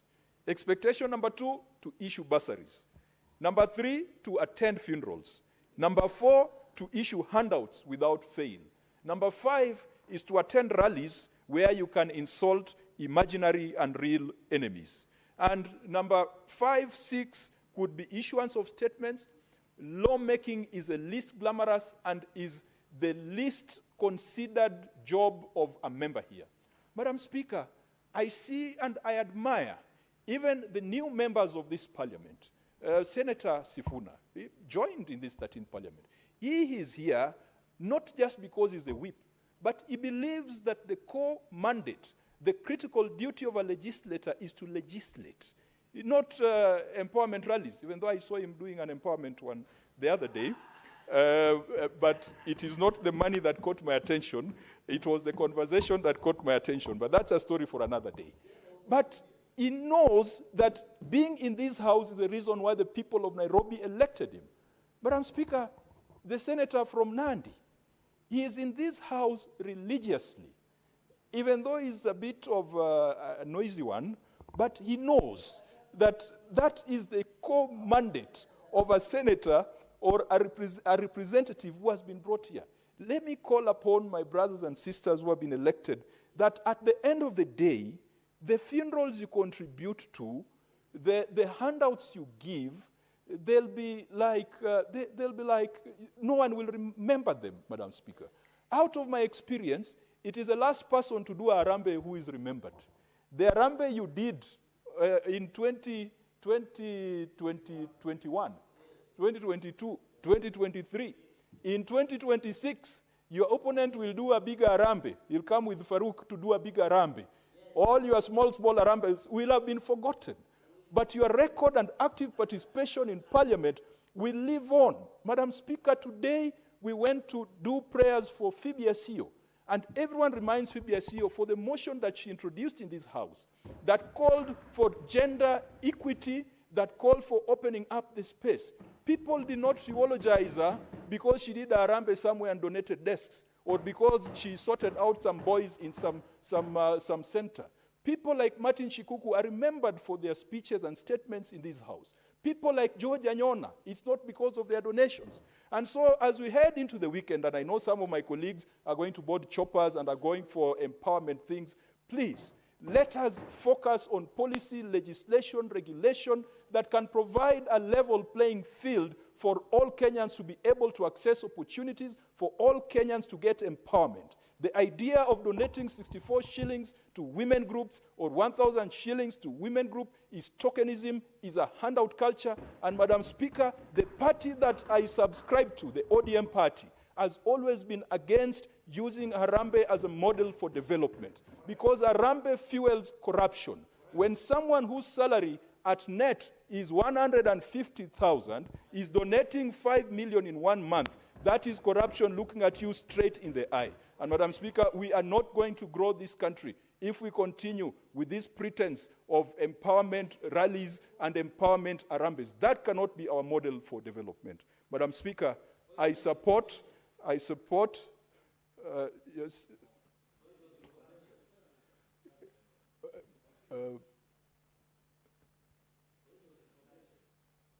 Senator Kajwang, do you want to be informed? Cautiously, yes. Very cautiously. Madam Speaker, I want to inform my chair, Park, and I like his eloquence, that the ODM Secretary General, Senator Sifuna, donated 1 million in Saboti, Amis. So does it mean, if he says they don't subscribe, does it mean there is that there should be clarity on what he say? Senator Kajwang. Madam Speaker, that is a frivolous point of information. My Secretary General declared the source of his contribution. he declared, including members of this House. And so he fully accounted for it. Madam Speaker, with those many remarks, I support the report of the committee. Senator Seki. Thank you, Honorable Speaker. I also take this opportunity to put my voice on this report on the delegated legislation chaired by Honorable Mofaya and the members on this issue of null the report on this environment report. Honorable Speaker, I sincerely speaking want to support and even thank the committee for going against what is not supposed to be, because you see they are also working under pressure. But this is a report that has been submitted to this House with the stakeholders' engagement, where they have engaged the stakeholders also informed the committee on the regulation that the state corporation has been using, or even the PS or the ministry has been using, without passing through passing through Parliament. Honorable Speaker, it is true that government need to use or even to regularize or operationalize regulations that have gone through this House, Honorable Speaker. And in most cases, we have seen a number of regulations, guidelines that are not going through, that have not come through this House, being operationalized by the ministries or state corporations, and it becomes a very big problem to the members of the public and to the entire nation. For in terms of charges, in terms of punitive charges, or even penalties, or through financial or even charges that are there in that regulations. And it is important always for us to have, as a House that is constitutionalized, given mandate to go through these regulations and even acts of Parliament to come up with what is important. And that is why we are supposed to go through public participation, as a Senate also, as Parliament also. So it is always important that if this committee come in with a resolution that we null these regulations, it is important that we go through quite in order. And Honorable Speaker, I would be it would be very interesting if this committee also will go through several regulations that are used within the several acts, Honorable Speaker. It will be very interesting to look at the regulation that is being used through with the SHA right now. It will be very interesting for the chair of this committee to go through the regulations that are being used to operationalize SHA. The same case to the regulations that are being used to operationalize Hustler Fund, Honorable Speaker. These are the important regulations that we really need to go through as this Parliament. And as a committee, I really want to urge and request this committee to go through the regulations that are being used in several acts that we've passed when the ministries and state corporations are implementing these acts. Otherwise, Honorable Speaker, I also want to support the committee recommendations to null this report. Thank you, Honorable Speaker. Honorable Senators, there are no more requests, so I call upon the mover to reply.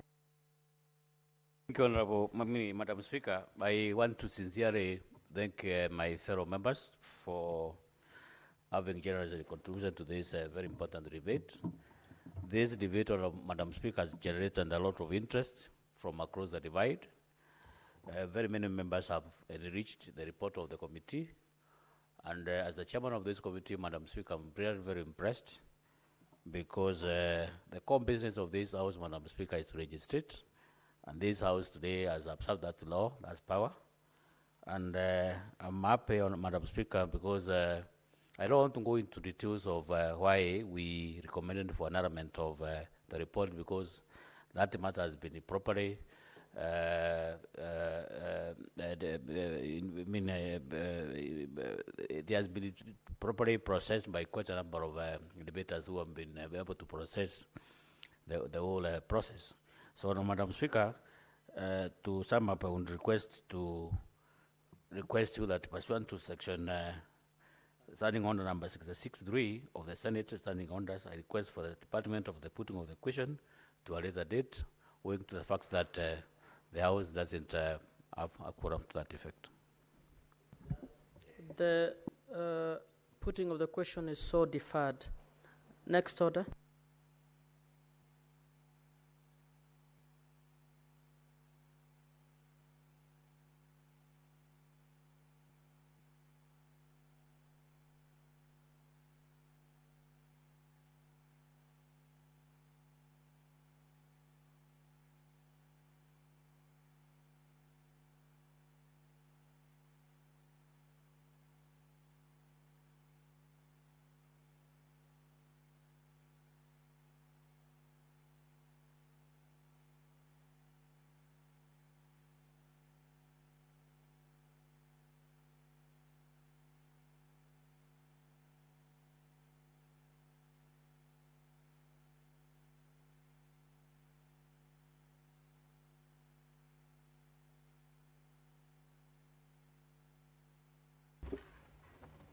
Honorable Senators, pursuant to Standing Order number 43, I hereby wish to reorganize the order of business and call that we move on to Order number 23.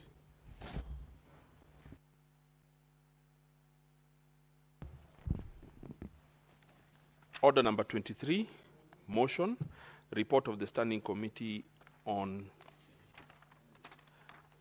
energy, on the county oversight and networking engagements in Wajir County. Chair, Energy Committee, Senator Kisang. Thank you, Madam Speaker. Madam Speaker, I want to move this motion on behalf of the Chair.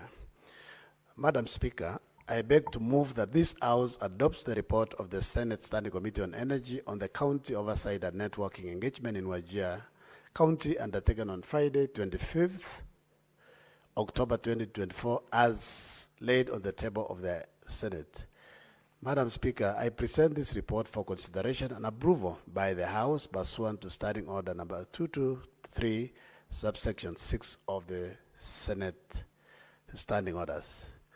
Madam Speaker, pursuant to this, its mandate under Standing Order 228, subsection 3 of the Senate Standing Orders, to provide oversight and to consider all matters relating to fossil fuel exploration, development, production, maintenance, and regulation of energy in line with the resolution at its sitting held on 8th October 2024, the Standing Committee on Energy resolved to undertake a series of county visits, which included Madam Speaker, going to Wajir County, amongst others.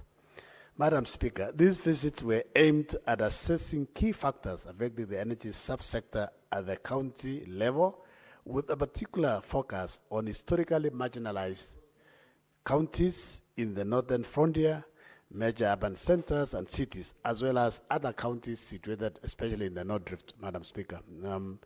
Madam Speaker, one of them is my own county, Elgeyo-Marakwet County, where the last mile connectivity is actually below 40%, and one of the sub-counties is standing at around 15%. Madam Speaker, in this regard, the committee conducted an oversight visit to Wajir County on 25th October 2024. During the visit, the committee held meetings with the governor and members of the county executive and members of county assembly of Wajir County, and national and regional representatives of the Kenya Power and Lighting Company, the REREC.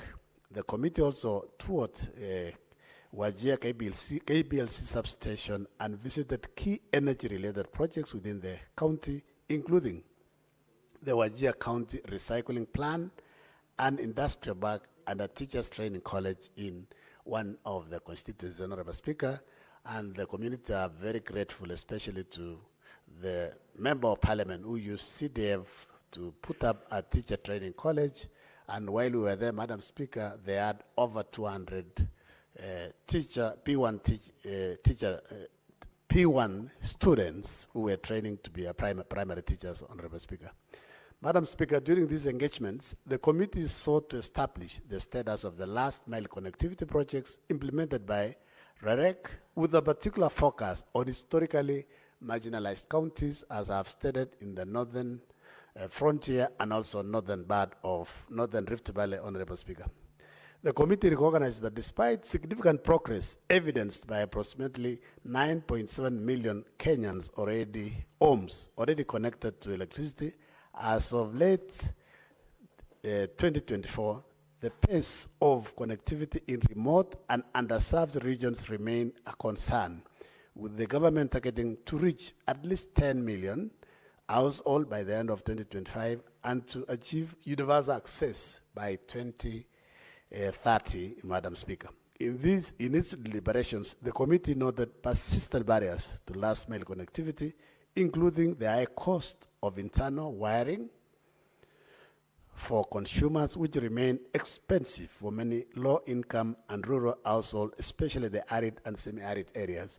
Madam Speaker, in this particular one, we said, well, when homes are being put up, we want Kenya Power to also allow the contractors who are putting up houses to submit the electricity certificate, Madam Speaker, because sometimes homes are put up, electricians are invited to do wiring, and they are supposed to pay additional fees to allow their certificates to be used, Madam Speaker. Madam Speaker, additionally, limited and delayed disbursement of funds to implementing agencies such as REREC has been contributed to slow project completion rates. The committee noted that as of 2023, approximately 75% of the Kenyan households have access to electricity. However, access rates in marginalized counties, particularly those in the northern frontier, remain significantly lower, sometimes below 30%. In fact, this below 30%, Madam Speaker, is an overstatement. As I've told you, a county like Elgeyo-Marakwet County, which is not in the northern frontier, is about 32%. One of the constituencies is 15. So basically, in the northern frontier, they are below 20%. Most of the towns, it's mainly the towns that are having electricity, Madam Speaker.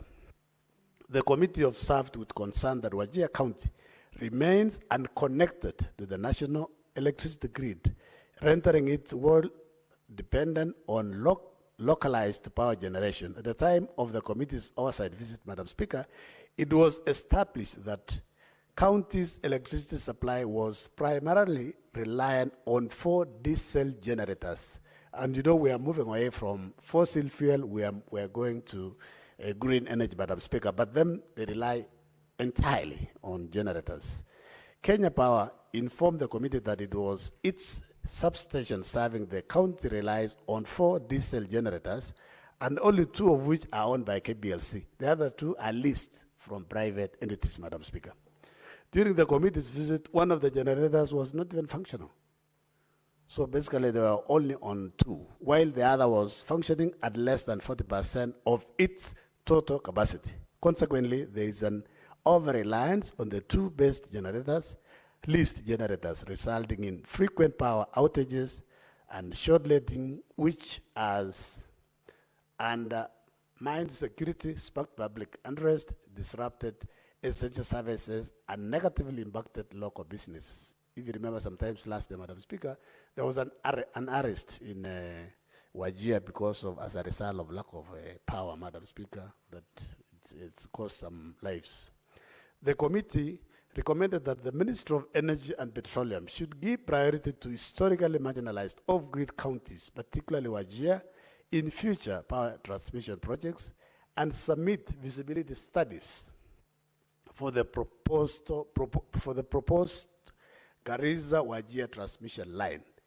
There has also been a proposal, Madam Speaker, to extend the line also from Isholo all the way to Marsabit to Wajir and Mandera, Madam Speaker, to ensure that this part of the community of Kenya are served by green energy.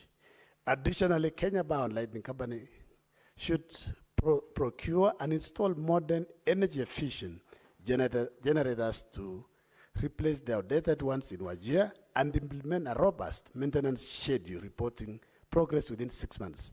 Madam Speaker, we are almost due very soon, as soon as the House resolves and adopts this report, Madam Speaker, the 6 months begins for Kenya Power to report back to the House. The Office of the Auditor General should conduct a special audit of KPLC's inventory management in Wajir, focusing on generators and stored electricity materials, and submit its finding also within 3 months. Madam Speaker, the committee also recommended that the Ministry of Energy and Petroleum, through its agencies, KPLC and REREC, should ensure greater transparency in the award of energy sector contracts in the county by adopting clear public procurement guidelines that give priority to the locals. In fact, this is common across northern and North Rift, Madam Speaker, where we have banditry, where there is insecurity, where contractors are given contracts, and after a short while, Madam Speaker, they take off, they run away from the regions, and the projects keep delaying.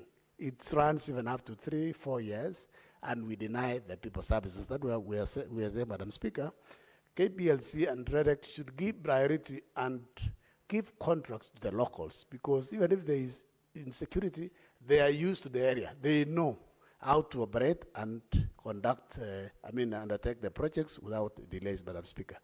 Madam Speaker, in conclusion, I wish to commend the Office of the Governor and the County Executive of Wajir, members of the County Assembly, representatives of KPLC and REREC, and its all stakeholders who participated in the committee's engagement and provided valuable insight, Madam Speaker. With these remarks, all this, Madam Speaker, I submit and now beg and urge the House to adopt this report so that at least we can put REREC, Kenya Power, and the ministry on their toes, so that the marginalized counties, the northern frontier, and parts of Turkana, parts of North Rift, Madam Speaker, are connected to the national grid. I beg to move and request my chair, Senator for Ishiaya, Senator Oburu, second. Senator Oburu.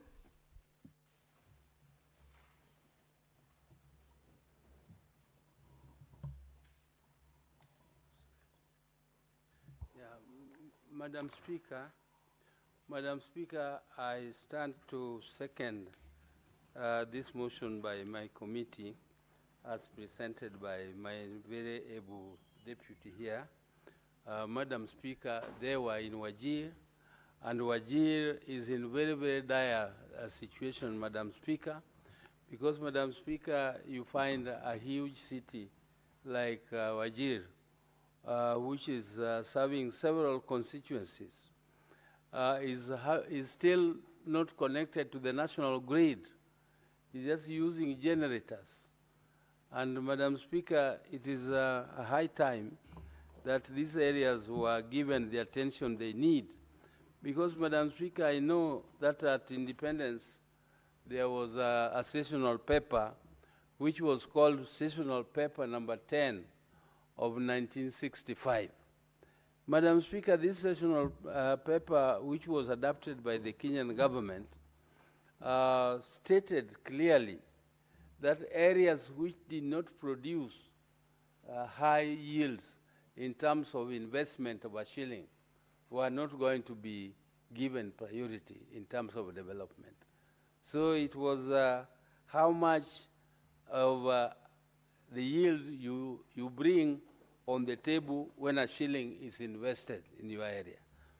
So because of this, these areas have very, very large tracts of land, Madam Speaker. The land also produces a lot of milk because there are a lot of cattle. Madam Speaker, the land also has very, very productive population who are very good in inventions and in trade. and they border with many countries and counties. Madam Speaker, these areas have suffered serious neglect since the independence of our country. And it is high time, Madam, that our independent government now directed attention to these areas which have been marginalized. And to me, the marginalization started right at independence because of the policies which were adopted then. Right now, we have had several changes in government with different policies, and it is, Madam Speaker, we have experiences which we know. For instance, a country like Botswana, which is all arid and in fact, almost arid all through. But just because of the minerals they have, and I'm sure we have those minerals in this country, because of the minerals they have, and also cattle, by just selling the hides. Madam Speaker, just the hides alone give them so much money because they export. They export. I went with the Minister of Energy. We traveled to Turkey. We also traveled to India. And these people are importing from Africa, from other African countries.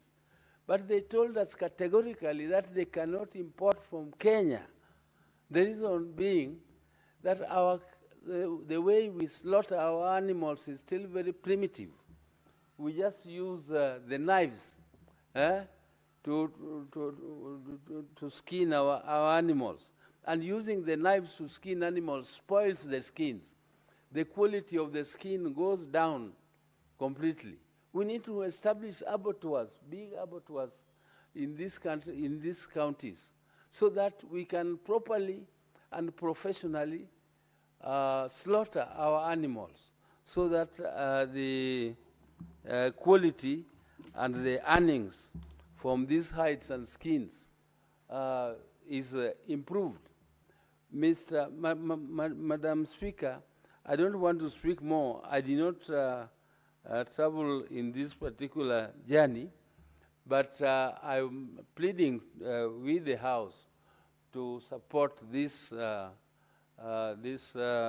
report by my committee so that we can move forward. And Madam Speaker, I want to end by saying I support and plead with the House to support us in this. To second. I second the motion. Thank you, Madam.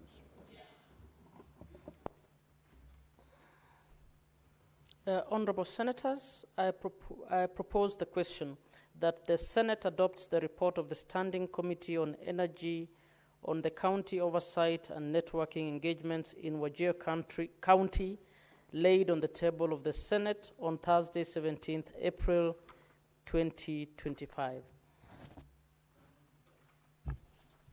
Senator Cherarki. Madam Speaker, let me say a few comments on this committee report. By starting off, I want to thank the youth-led Committee of Energy and the child of broad-based government, Senator Oburu Odinga, for the good job. Madam Speaker, as I always repeat, that our work should be more in mashinani and grassroots than many others. Madam Speaker, I'll mention only a few comments and maybe allow the mover to reply. Let me start from the basic. When I heard the mover, the vice chairperson, talking about the challenges of electricity in Wajir, through the speaker, Chair Senator Oburu, when we also visited in January, Mandera, it is the same script, Madam Speaker. These challenges, I remember even people were when we were in Mandera, Madam Speaker, they were even requesting that they were approaching Ramadan. And it was the season that it was very hot. When you go to Mandera, it has also 4 generators, like what they have in Wajir. All of them were dysfunctional. By the time we left, Kenya Power assured the people of Mandera that they were bringing new ones. The report we got later is that two new generators had broken down. Because apparently, because of the hot weather in Mandera and Wajir and northern part of this country, those generators could not be sustained. I have heard the mover talking about that Wajir, Mandera are not connected to the national grid. I think it is only Garissa, if I'm not wrong.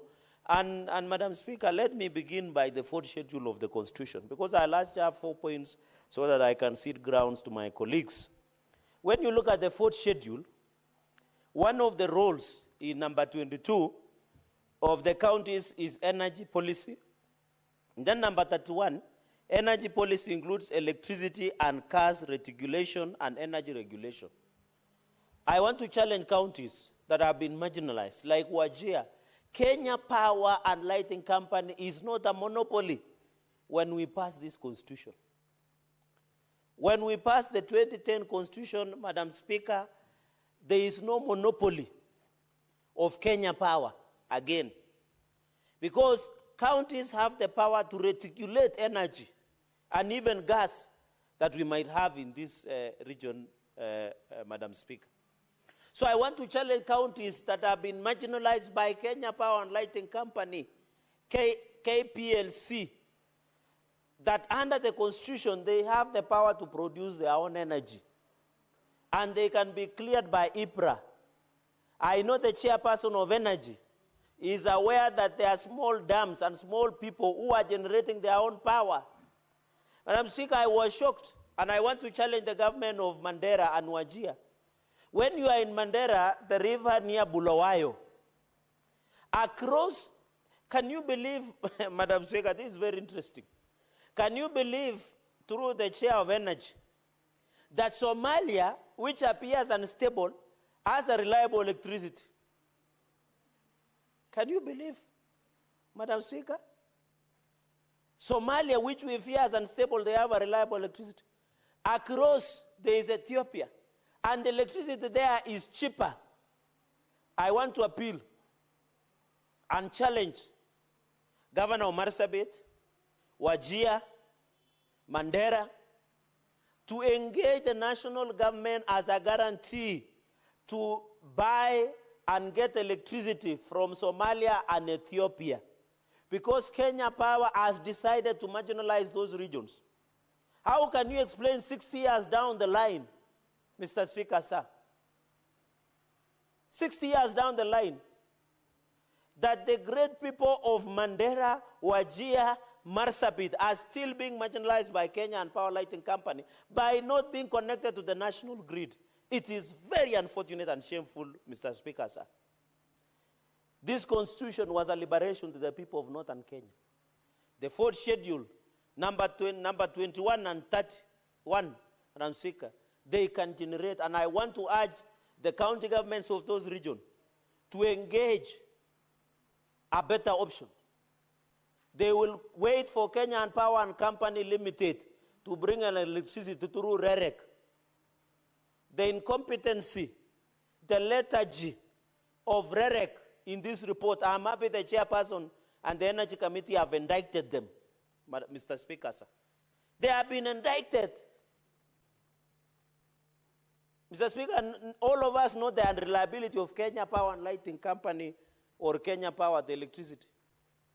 In fact, Mr. Speaker, when it rains, you are likely to lose electricity.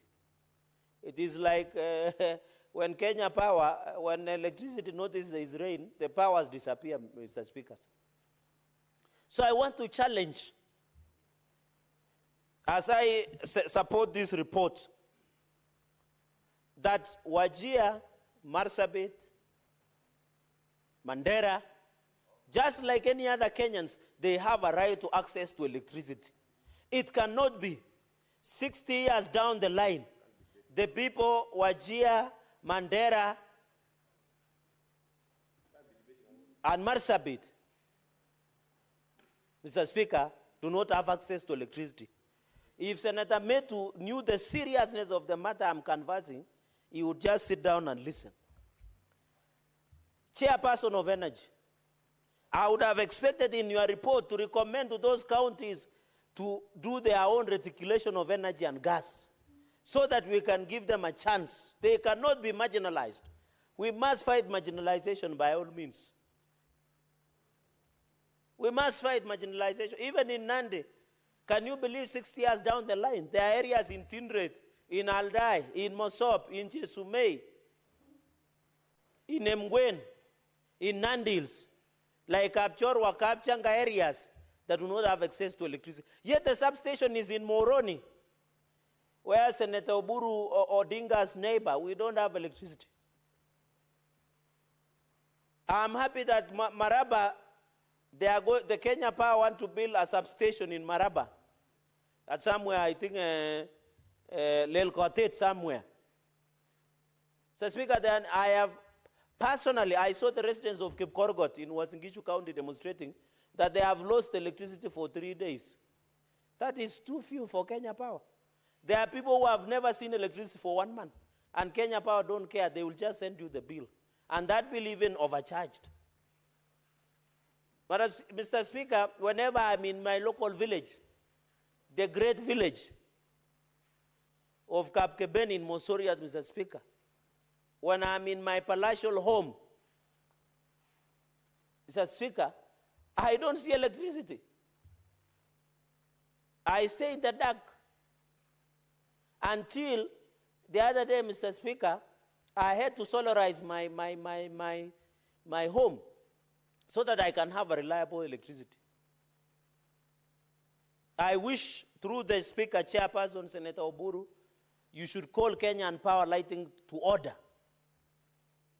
And that is why you saw the county government of Nairobi had to dump waste in their offices because of the incompetency, lethargy, and reliability.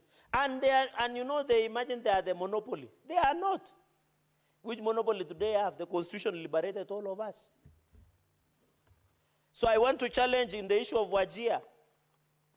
Mr. Speaker, when you travel to that northern part of Kenya, I don't want to say northern frontier district, because that has a very dangerous connotation, and my brother Senator Oburu, who has been around for some time, knows this. We should be pushing for zero taxation of solar panels and batteries, lithium panels, and anything that is environmental friendly, so that the northern part of Kenya, we can use solarization all the way to Turkana. I'm happy the committee has captured succinctly at military precision the issue of solar. We must push for solarization of northern part of this country and North Rift, including Turkana, Samburu, and other areas who experience and have at least enough sunlight, Mr. Speaker. And I'm happy, Mr. Speaker, for your information. I think the people who did the job in my home are some of the young men from your county, Bomet. So, Mr. Speaker, you need to look for a heifer, or we call in our language, Roriat, to thank me for giving them some job. In fact, Mr. Speaker, the current solar panels, you don't need the light. You only need UV light.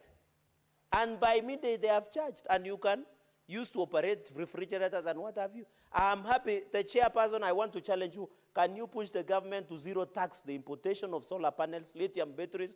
Because purchasing one lithium battery is almost 120,000 to 130,000 Kenya shillings.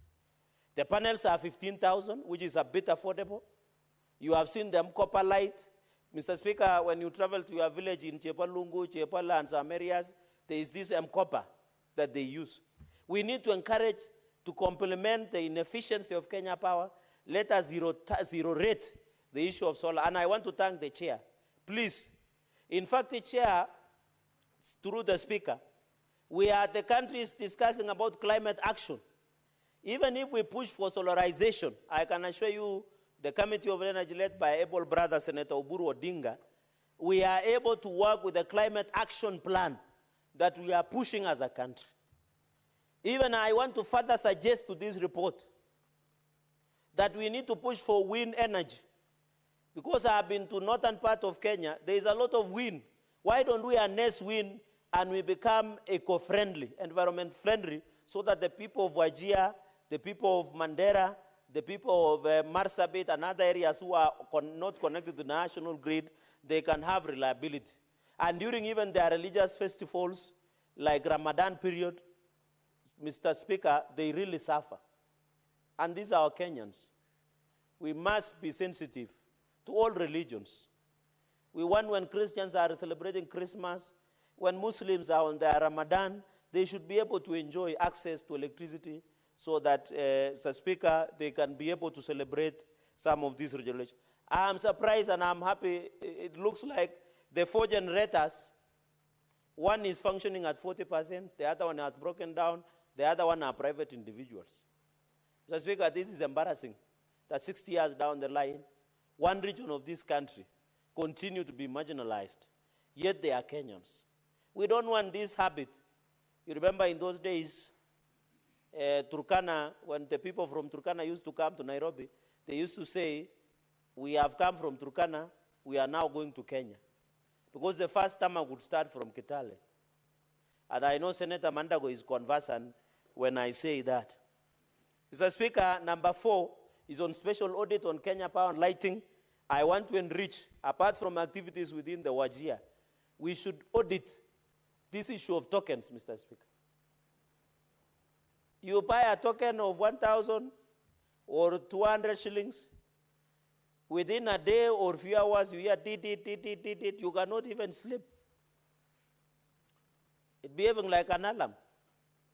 Mr. Speaker, I want to enrich the report by energy. Apart from special audit to AOG, can you direct that we do audit on these purchases of tokenism and prepaid? Because that is where corruption is in Kenya Power and Lighting Company. I want to challenge, apart from auditing the activities of Kenya Power in Wajir, please push for the special audit of the issue of tokenism. There are many Kenyans suffering. They pay 200.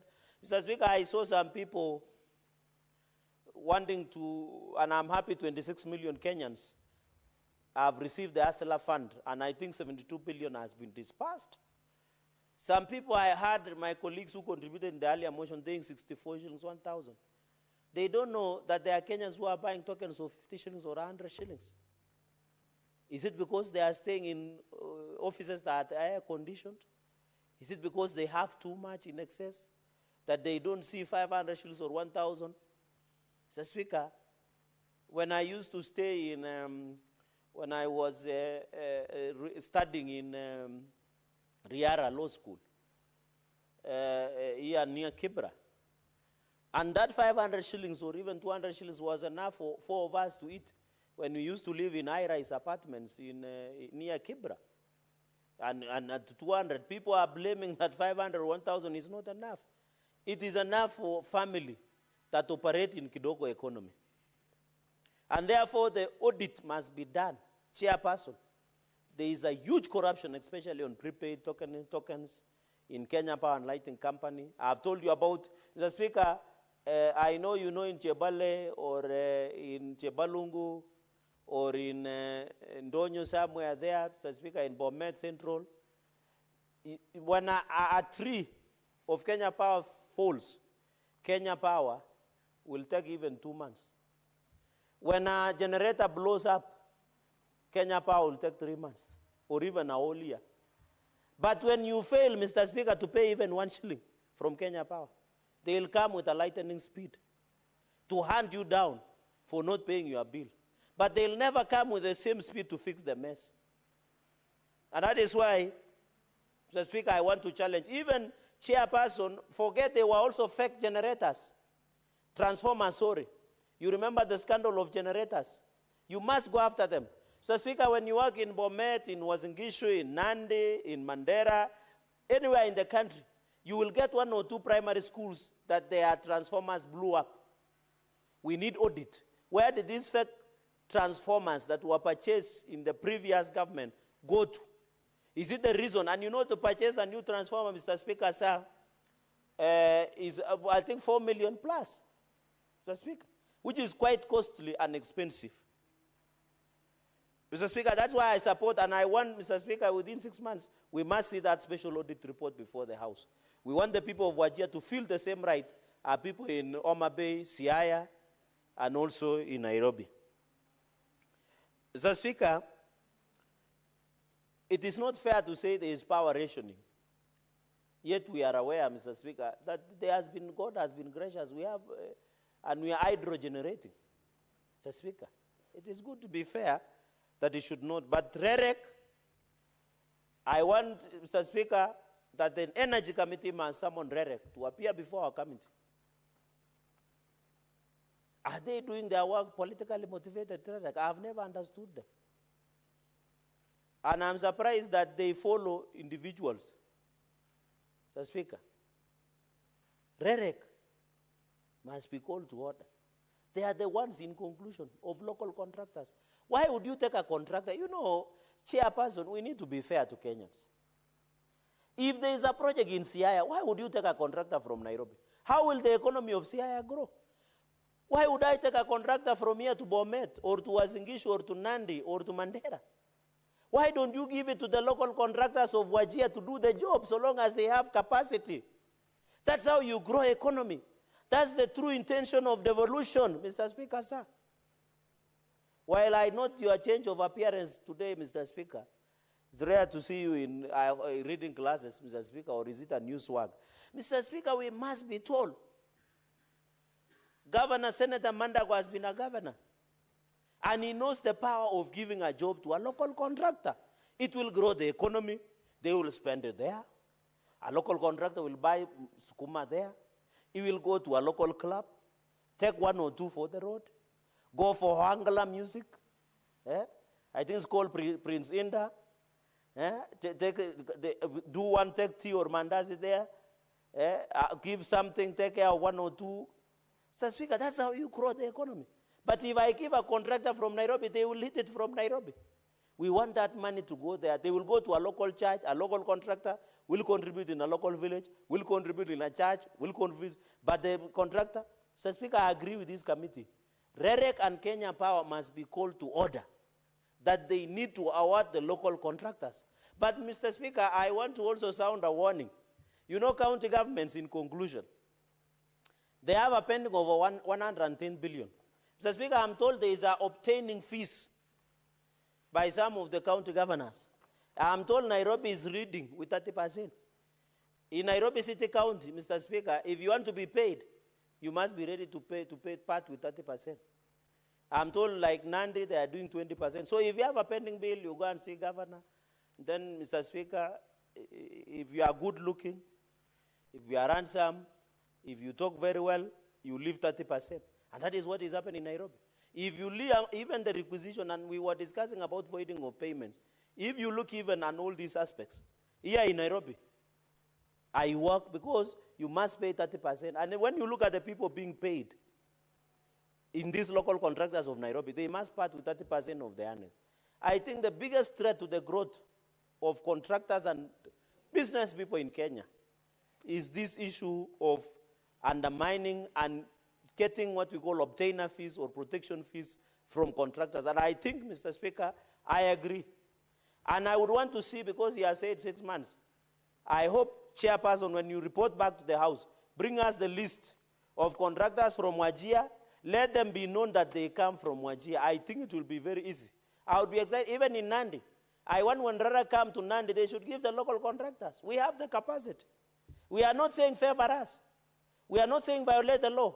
Give them the right. Every Kenyan, give them the right, Mr. Speaker. And therefore, I want to say I support this committee report. And Chairperson. Senator Cherargei, you are already off time. Your time is up. You have got no microphone. Give him 30 seconds to conclude. Mr. Speaker, I don't know why today switch off when I am giving accolades to the firstborn of broad-based government, Senator Oburu Odinga, as the chairperson of energy, is doing a good job. And we are proud with his experience. You know, there is no school of experience. It is only people like Senator Oburu we can learn from. With those many remarks, and indulgence, Chairperson, allow me to support this committee and wish this Committee of Energy all the best and its vibrance. I thank you. Senator Mandago. Thank you very much, Honorable Speaker, for the opportunity. First, I rise to support the report of the Energy Committee of the Senate, Honorable Speaker, led by the Senator for Siaya, Senator Oburu Odinga.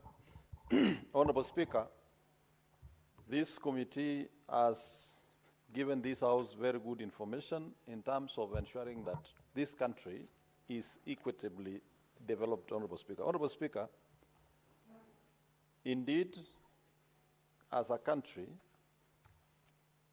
in order to develop and in order to encourage growth of manufacturing, Honorable Speaker, energy or electricity is a basic requirement, Honorable Speaker.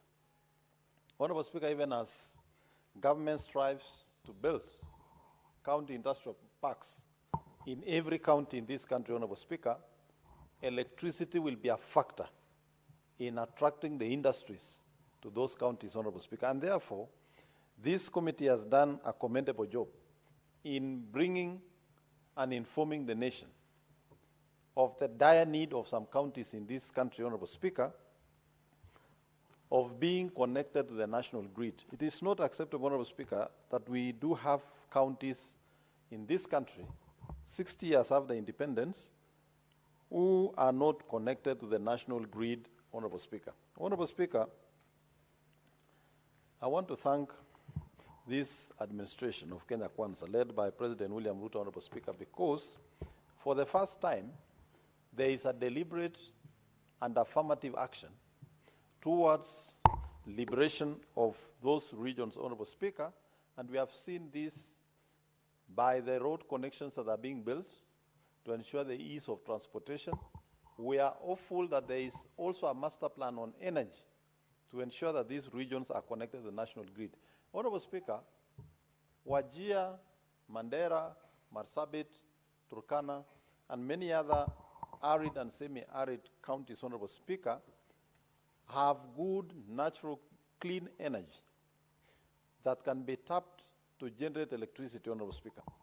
Honorable Speaker, we have the Lake Turkana wind power, which was a very brilliant idea, Honorable Speaker, but unfortunately, Honorable Speaker, there was a problem in that project of delay and the manner in which the contract was crafted in favor of the contractor. Today, Honorable Speaker, the cost of that project in excess of what the project had been procured for has been passed to Kenyans all over the country without actually consuming the power from Lake Turkana wind power project. I also want to urge this committee that has done a good job to look into this matter of Lake Turkana wind power, Honorable Speaker, because wind is another form of clean energy that can be utilized on those counties. And Honorable Speaker, when we talk of connecting Wajir County and Mandera and the other counties into the national grid, we are not saying that the power must be generated through hydro. It is possible to generate in large-scale power production through solar farms, through wind power, Honorable Speaker, and connect the whole of that region to the national grid, and even possibly, Honorable Speaker, supply extra power for purposes of reducing the cost of energy in the country, Honorable Speaker. Honorable Speaker, I wish to encourage the committee to pursue REREC, which has a clear mandate in terms of developing renewable clean energy, Honorable Speaker, to focus on these regions. Honorable Speaker, it doesn't make sense for REREC and the Ministry of Energy to begin pursuing solar projects in areas where we have hydro, in areas where we already have connectivity, Honorable Speaker, where we have the grid. They should, all renewable energy projects for wind and solar, Honorable Speaker, should actually be focused on these regions so that these regions can have consistent power. Honorable Speaker, I also want to ask the Chair of the Senate Energy Committee to look into the operations of Kentraco also, Honorable Speaker. Because as we speak, Honorable Speaker, a county like West Pokot is unable to get power for a number of factories that have gone to those regions, like the cement factory, Honorable Speaker, because there is a transmission transformer that was procured at a cost of close to 400 million Kenya shillings, Honorable Speaker. The transformer was transported from Mombasa. Unfortunately, there was an accident somewhere on the way, Honorable Speaker, and the transformer was damaged. The mode of transportation was not procured. It was not insured. It has resulted into a loss. And up to date, Honorable Speaker, that transformer has not been replaced. It means the plan of enabling connectivity in a number of places in the country has been hampered by that, Honorable Speaker, and the Cabinet Secretary for Energy, the Senate Energy Committee, must take decisive action on that matter, Honorable Speaker, so that the officers who are involved should actually be surcharged to make sure that value for money is gotten. Same to Lake Turkana wind power, Honorable Speaker. That Lake Turkana wind power would have possibly supplied power to parts of Marsabit, and probably, Honorable Speaker, would have been a model that would have been replicated in all these other counties to make sure that we have sufficient energy, Honorable Speaker. Honorable Speaker, counties should also put part of the money we appropriate in this House into ensuring that their citizens and their cities and their markets have electricity, Honorable Speaker. Honorable Speaker, we have witnessed that when electricity is supplied, when street lights and floodlights are supplied in the markets, Honorable Speaker, there is more time for the business people to conduct their business, and they can extend the time they do business, Honorable Speaker, from 6 p.m. all the way to 10 p.m., Honorable Speaker. Honorable Speaker, this will enable the traders and the customers to be able to operate at the times they are comfortable with. Considering, Honorable Speaker, that those parts of the country, Wajir, Mandera, Marsabit, experience very high temperatures in the day, Honorable Speaker, traders and business people would prefer, particularly those dealing with foodstuffs, Honorable Speaker, to trade in the evenings and into the night, Honorable Speaker. And therefore, the requirement for electrification is a basic need for that region, for them to be able to go about their business, Honorable Speaker. Honorable Speaker, the recommendation of audit of how the assets of Kenya Power are being handled, Honorable Speaker, I think is a timely recommendation. And I would say, Honorable Speaker, this should not be limited to Wajir County. The Auditor General should actually look at the storage of the assets of Kenya Power, Honorable Speaker, because across the country, you will sometimes find electric poles that were distributed, they were never raised, there were no wires, there is no connectivity. 2-3 years, the poles are rotting there, and the projects are not taking off. This is a matter that needs to be looked into. Honorable Speaker, there is a very critical matter. I want to agree with the Senator for Nandi, Senator Gerard Gay, that Kenya Power, REREC, and all other government departments, Honorable Speaker, must be deliberate in ensuring that the procurement opportunities available in the state departments are equitably distributed across the country, Honorable Speaker.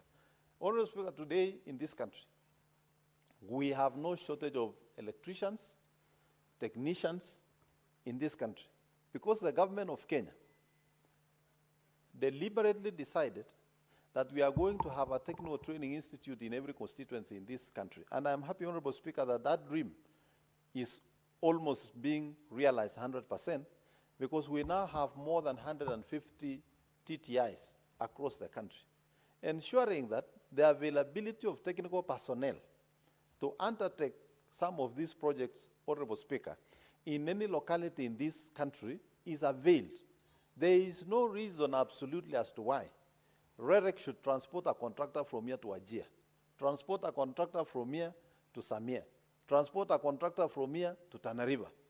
Honorable Speaker, if we want to grow the economy of this country and develop this country in an equitable manner, Honorable Speaker, we have to ensure that the state departments distribute the procurement opportunities across this country. Honorable Speaker, by ensuring that we go this direction of ensuring that procurement opportunities are distributed, and where possible, an entity like REREC, Honorable Speaker, that operates their projects based on the constituencies, they should actually distribute those procurement opportunities to every constituency in the country, Honorable Speaker. Honorable Speaker, this will have a good effect in ensuring that all Kenyans participate in the growth of the economy of this country. So that, Honorable Speaker, we don't have a few citizens who would lecture us and tell us they are the owners of the economy.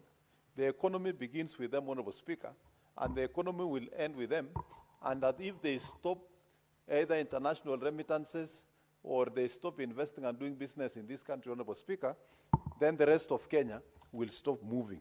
It is extremely important that we make sure that these opportunities are well distributed, Honorable Speaker.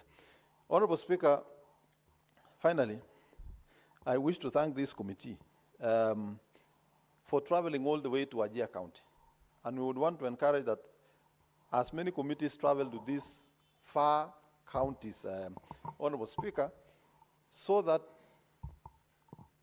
we appreciate the geographical vastness of some of these counties, the marginalization that has happened over time, Honorable Speaker, and appreciate the need to come up with programs that enable those counties and regions to develop in a more faster manner, Honorable Speaker, and that this country would come to a fairly uniform rate of development across the nation, Honorable Speaker. Honorable Speaker,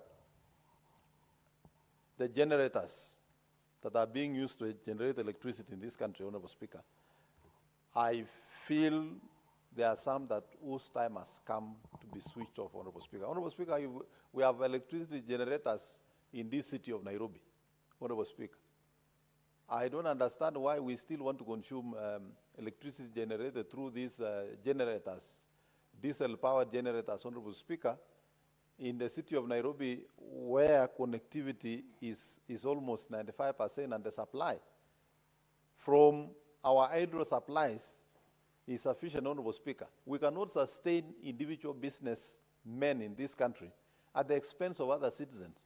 I would appreciate if that generator or those generators, Honorable Speaker, would be installed in those counties so that we have consistent power supply, Honorable Speaker. Honorable Speaker, counties are responsible for health facilities. County governments have worked hard to ensure that they are establishing level 4 and level 5 facilities. Those facilities will not operate optimally, Honorable Speaker, if there is no reliable electricity. You can imagine, Honorable Speaker, in a county, in an hospital where you are supposed to keep some drugs and vaccines under refrigeration, Honorable Speaker, and you have power that is not consistent. It means we shall be exposing the citizens of that county, Honorable Speaker, to medication that is not guaranteed to have been stored in the required temperatures and in a manner that has the efficacy that is required to treat the disease that they are meant for, Honorable Speaker. Honorable Speaker, remember these facilities also run maternity facilities.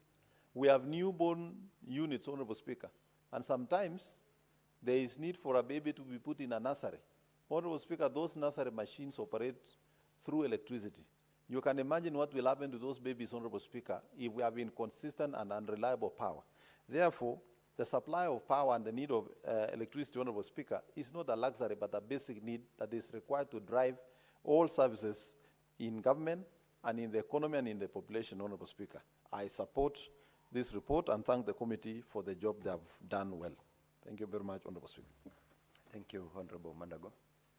Honorable Senators, there being no other member wishing to contribute to this report, I ask the chairperson of Energy Committee, the Honorable Senator Oburu, to reply.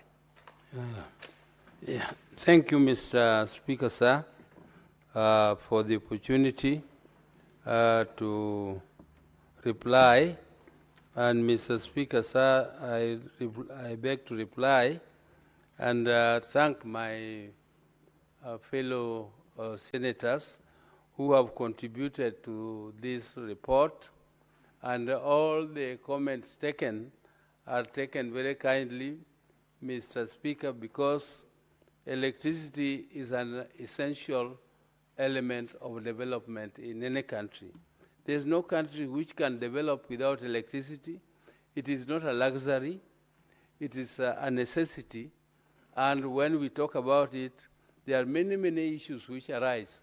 The members have raised issues. Some of them are directly to our report of Wajir, but some are generally which affect electricity supply all over the country.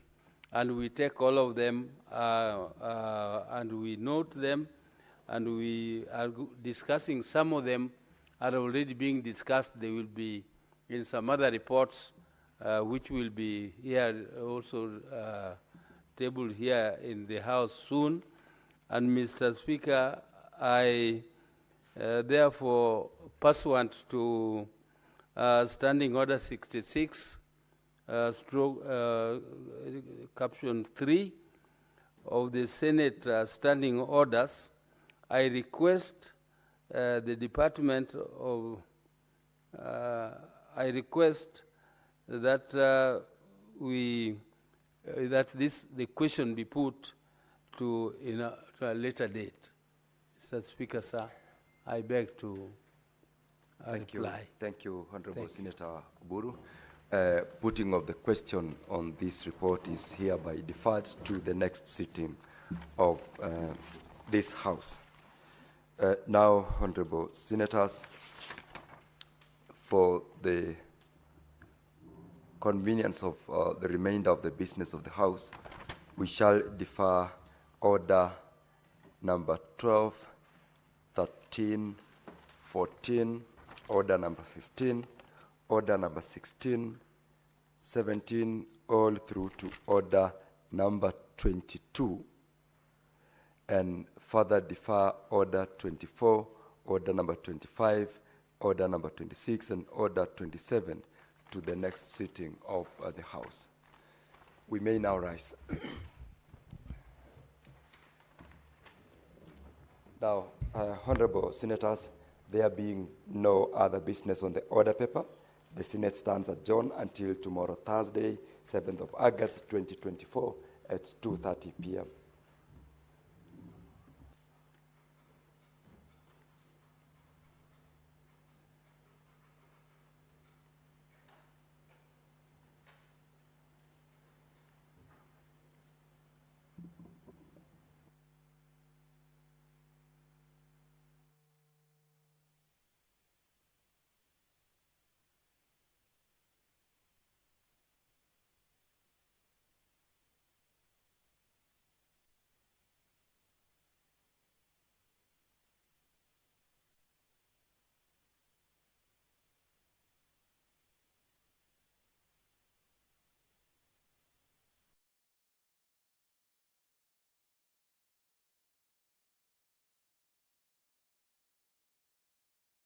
Various roles in service delivery, regulation, and development as the end authority that touches the road from the executive to serve the people of Kenya.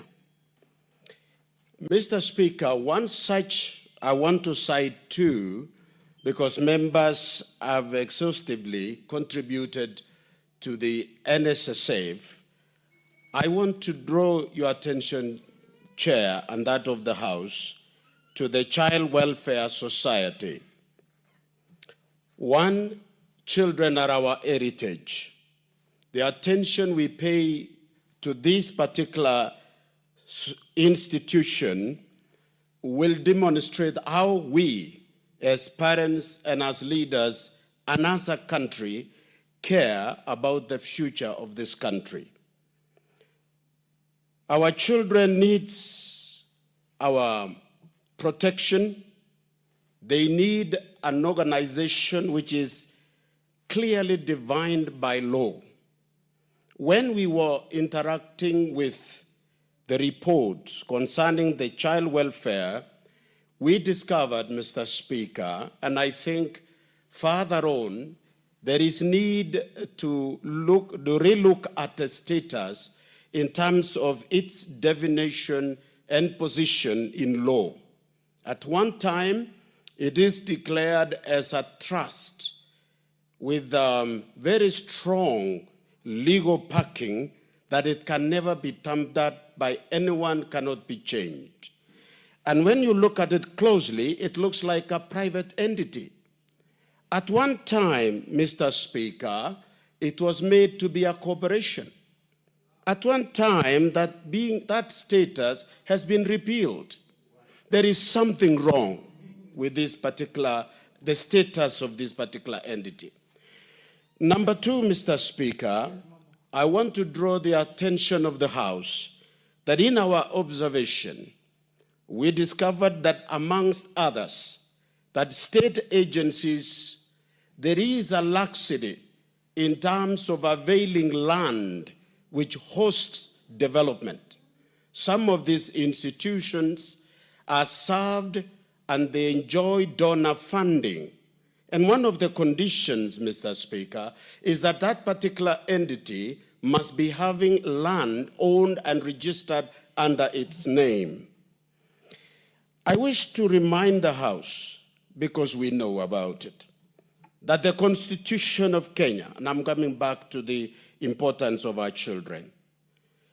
In Article 53, Mr. Speaker, read together with the Children's Act, what they call the African Charter on the Rights and Welfare of the Child, which is another important instrument, it is important as we debate on this report, we pay attention to some details that children must enjoy our protection as a nation and as families, that they are entitled to that, to be protected from abuse, from neglect, harmful cultural practices, all forms of violence, inhumane treatment and punishment, and as such as exploitative labor.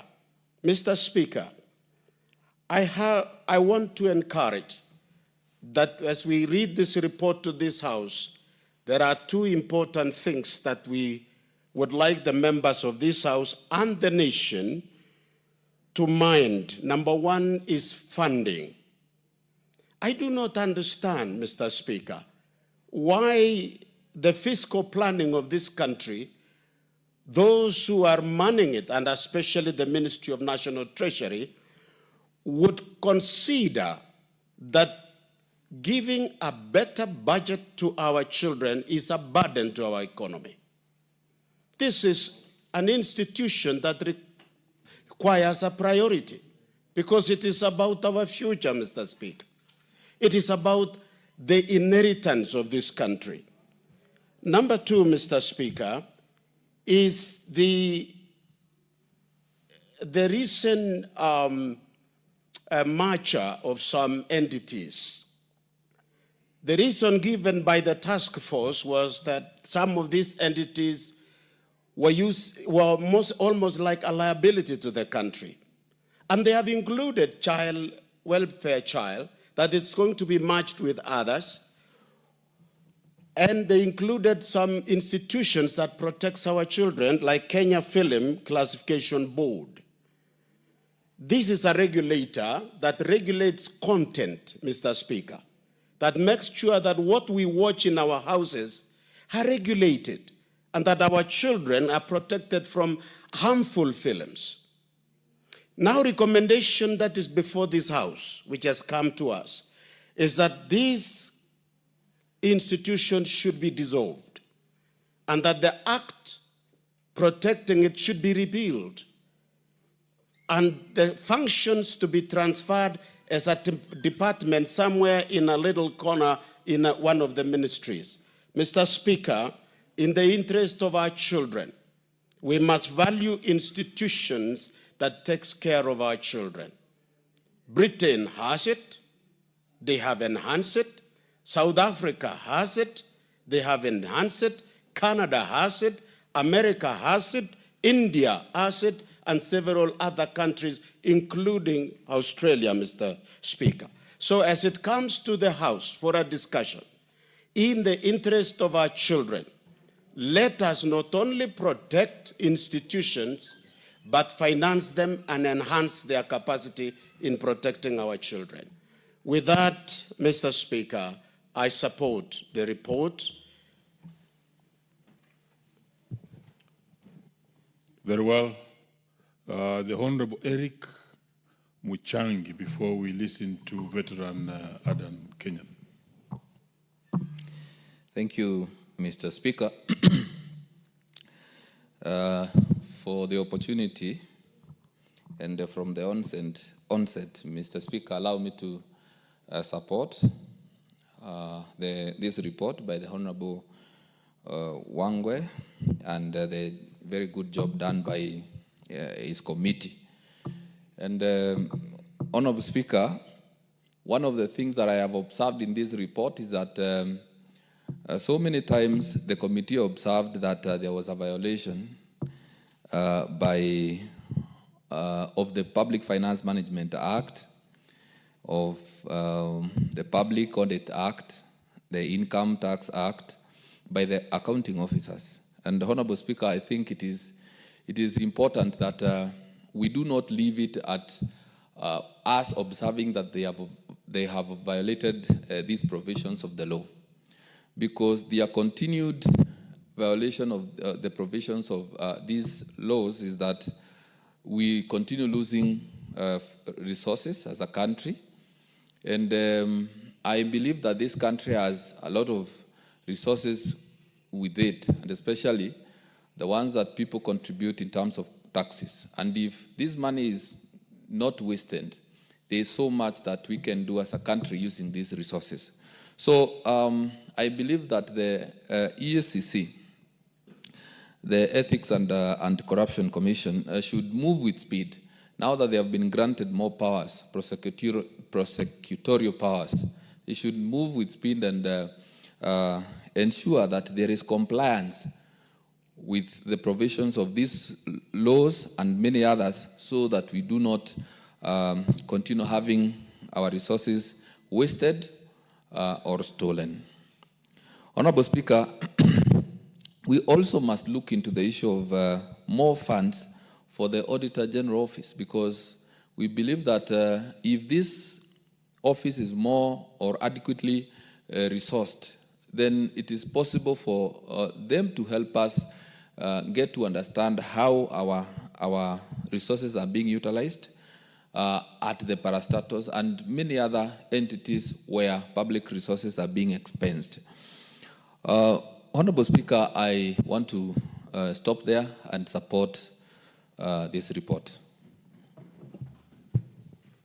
I really was keen when one of the earlier speakers did speak on one of the entities almost looking like a private institution. I remember you have been the chair of Labour, and when you interacted with that institution of child welfare, at one time it looks like private. So, Chair, deal with that matter more seriously. Let's hear the Honorable Adan Kenyan. Thank you, Mr. Speaker. Mr. Speaker, from the onset, allow me to congratulate the committee for bringing this great report. Having chaired this committee once, this giant former committee called PIC, and having gone through this report, I now realize why it was important actually to split the committee into a number of sector-based committees, Mr. Speaker. Because when I see the Kenya, the Child Welfare Society of Kenya, it never dawned on us actually when I was the chair for 5 years actually to go through the accounts. But Mr. Speaker, having said this, there are a number of things that we need to look at. We have invoked the Public Finance Management Act, we have invoked the Public Audit Act, we have invoked the State Corporations Act, we have invoked the Public Procurement and Asset Disposal Act. I think there's a change. It has a new name. We have also invoked the National Assembly Standard Orders Act and the National Assembly Powers and Privilege Act, which was my bill. And we have also invoked the Constitution. Mr. Speaker, what comes to our mind is the relevance of Parliament as true representative of the people. And two, the reason why the framers of the current Constitution allowed the Office of the Auditor General to be a complete independent office. Mr. Speaker, if we combine the roles of these two entities, constitutional entities, Parliament as the true representative of the people, and the Office of the Auditor General, then we'll be in a position, Mr. Speaker, to look at critically the financial performance of some of these entities, compliance with the financial management and regulation system, and generally their governance structure and their operational efficiency. Mr. Speaker, why do I say this? I'm sure you are aware, NSF has been in existence for many years. And I'm told, you are a veteran trade unionist. Mr. Speaker, the NSF of yesteryears and the NSF of today is completely different. And I want to commend the government, the president in particular, for taking bold steps. Mr. Speaker, I'm told right now, the NSF of yesteryears used to be a cash cow. The NSF of yesteryears used to be a mechanism for the politically correct. It used to be a heaven of land grabbers. It used to be the epicenter of corruption. And Mr. Speaker, to the extent that the retirees used to wonder whether they will get their pension, whether they will get their benefits. I'm told today, Mr. Speaker, the NSF of today collects a whooping over 6, 7, 8 billion monthly from less than 1.2 billion, Mr. Speaker. Mr. Speaker, countries that have joined the League of Developed Nations, like Malaysia, Mr. Speaker, even our neighbor Tanzania here, borrow from their social security fund, Mr. Speaker, to manage critical national infrastructure projects, Mr. Speaker. If you go to Malaysia, you will see that the Malaysian Social Security Fund actually is like a quasi-government. It's a government in way. It's a government actually in the field. Our brothers in Tanzania have done the same. Isn't it the time, Mr. Speaker, that we do the same and use the resources of NSF, if properly managed, to undertake critical national infrastructure, Mr. Speaker, that will reduce the cost of our external debt, Mr. Speaker, that will reduce the depletion of our foreign exchange, Mr. Speaker. Mr. Speaker, that's why I want to commend the chair and team and urge them to critically further look into the financial management of NSF so that we have a reformed, efficiently managed NSF, Mr. Speaker, and that's what this country needs. That's what the current generation needs. That's what the next generation needs. That is what we needed yesterday, but it didn't happen, Mr. Speaker. Mr. Speaker, that is the NSF that I'm looking forward to see, and I want to commend the management of NSF, led by Mr. Koros and team, for this bold and decisive step. This is not the end. We want them to move further and ensure that NSF becomes the best quasi-government agency, not only in Kenya, but the entire East Africa, and they have the capacity. Mr. Speaker, if you look at also this report, another critical agency that has been mentioned is the Communication Authority. We are in the era of social media dominance. Mr. Speaker, we are in the era of artificial intelligence. We are in the era of lobbyism. Mr. Speaker, I want to urge, and I know this is a latter-day entity in our governance platform, I want to urge the Communication Authority to up its games and ensure that every Kenyan abides by the law so that there is fairness in dissemination of information. There is fairness, Mr. Speaker, in criticism. There is also fairness on how some of these activities actually are carried out. That doesn't mean that they shall apply draconian rules. No. Allow the right to freedom, allow people to apply their social media space, but that must also be done with civility. It must also be done with adherence to the rule of law. Mr. Speaker, that's why I want to thank the chair and team for also looking into the account of the Communication Authority, Mr. Speaker. The other one, Mr. Speaker, is Kenya Institute of Public Policy Research and Analysis. Mr. Speaker, any country that does not invest in research, any country that does not invest in public policy, Mr. Speaker, in analysis, is a country that is hell-bent on not developing, Mr. Speaker. Mr. Speaker, the framers, why this institution, the Kenya Institute of Public Policy Research and Analysis, those of us who have gone to school, Mr. Speaker, you understand the eminence, the preponderance of research. Research is the basis, not only for academic excellence, Mr. Speaker, but for technological innovation, Mr. Speaker, business opportunities, economic expansion, Mr. Speaker, and literally getting the right information. And this is why this institution, Mr. Speaker, is not only for the professors, it's not only for the academic giants, Mr. Speaker. This institute is supposed to provide the bulwark of research, some of the finest research. That's why Kenya must benefit from the research generated and disseminated by these key agencies, Mr. Speaker, so that we can move to the next stage and join the league of the highly sophisticated, the highly technological oriented nation, Mr. Speaker, that you see in the whole world. And this is where Kenya is supposed to be. Mr. Speaker, the other bit is the issue of the Child Welfare Society, as I said earlier. It's critical because we have not done this. And this is something that we need to look at so that this society remains alive to its core mandate, Mr. Speaker. Mr. Speaker, the other one is the issue of the SACCO society's regulatory authority, Mr. Speaker. We have so many SACCOs in this country, Mr. Speaker. They need to be regulated. You are a product of that entity, Mr. Speaker. That regulation cannot come unless we have an effective, efficient, Mr. Speaker, highly managed SACCO society's regulatory authority. I'm told there was a delay in the management, in the performance, or in the appointment of the chair, and I think this is something that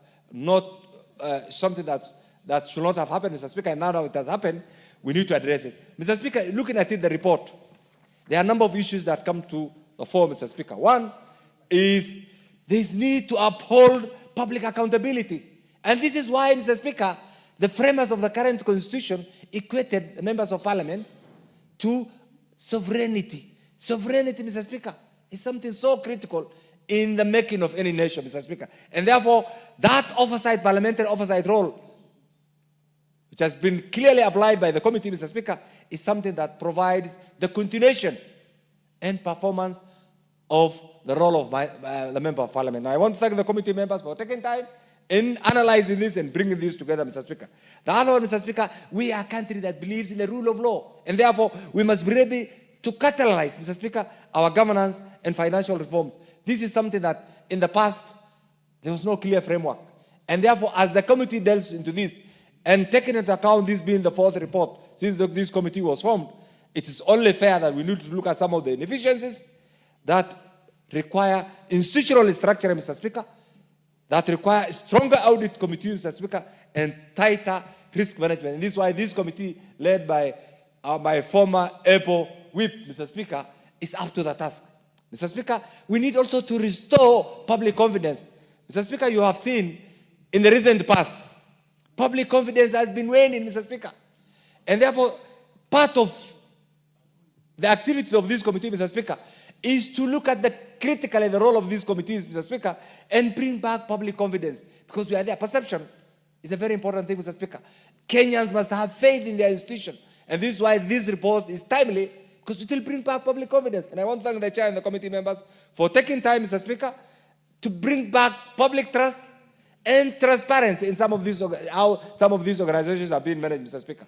Mr. Speaker, the other one is shaping the budget and policy decisions, Mr. Speaker. It's a critical component.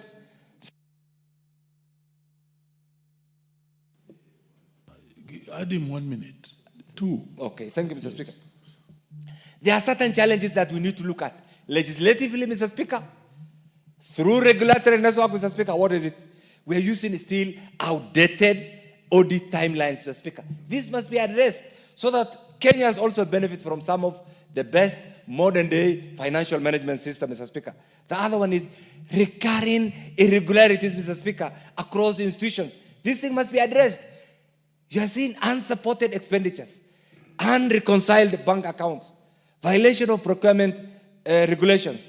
And Mr. Speaker, this must come to an end. And that's why we have a well-funded, independent audit office. And I want to urge the management of some of these institutions to make sure that they qualify for clean audit account. And that boosts the credibility of that institution, Mr. Speaker. The other one is, Mr. Speaker, poor implementation of our past recommendation. Mr. Speaker, you are in Parliament. We deliberately formed a committee called Implementation Committee. We need to see the activities, the work of this committee all over. Because it's only fair that this committee brings a report and there has to be somebody else out there to check the implementation of parliamentary recommendation, Mr. Speaker. And that's one thing that I think they have done it, but I think we need to see more, Mr. Speaker. Mr. Speaker, the other bit is limited institutional coverage, Mr. Speaker. Mr. Speaker, the report reviews only a subset of state cooperation, Mr. Speaker. And therefore, there are a number of other issues that we need to look at. Mr. Speaker, the other one is, are the Kenyan public aware of their critical role, Mr. Speaker, in public engagement, because they need to understand, they need to be part of the audit, they need to be informed, so that these institutions are not managed in a very opaque manner. These institutions must be open to public scrutiny. These institutions must allow every Kenyan as a stakeholder to understand how they work, Mr. Speaker. Mr. Speaker, times are changing. The Kenyan society right now, there's a lot of unemployment. You have seen it. There's the Gen Z effect. There are a lot of unemployment, Mr. Speaker. These realities can only be addressed if all of us remain alive to the expectation of the Kenyan public, Mr. Speaker. That is why I want to commend the committee and urge the management of these institutions, Mr. Speaker, to go back to the drawing board and provide avenues that will enable the Kenyan youth to get opportunities to expand their talents, to get opportunities to get into business, Mr. Speaker, to get opportunities, Mr. Speaker, to expand and grow professionally, Mr. Speaker. Mr. Speaker, as I conclude, it is one thing to bring a report. It's also another thing to live by that report. Mr. Speaker, we as the representative of the people, in particular as members of the 13th Parliament, we are representing the people at a time when there are serious global phenomena, Mr. Speaker. The Middle East war, the crisis in America, Mr. Speaker, our own regional challenges, and then Kenya being the heaven, not only of the East Africa community, Mr. Speaker, not only south of Sahara, but the entire continent must provide leadership, not only at the political level, at the economic level. This cannot be achieved if our own institutions are not managed to the best of the expectation of the Kenyan public. That's why we have many communities, many people from outside the world who come to Kenya for benchmarking. Mr. Speaker, I want to thank the committee. I want to thank the entire House. This report is good. I support it. Chairman, as you go back, please make sure you bring annual audit reports for the House to consider. I support, Chairman. Thank you, Mr. Speaker. Very well, veteran legislator Adan Keynan, and I think at one time was the chair of that particular committee. The new members who walked in, I cannot see any more interest in this, and there being no further interest in this particular one, I want to ask the mover.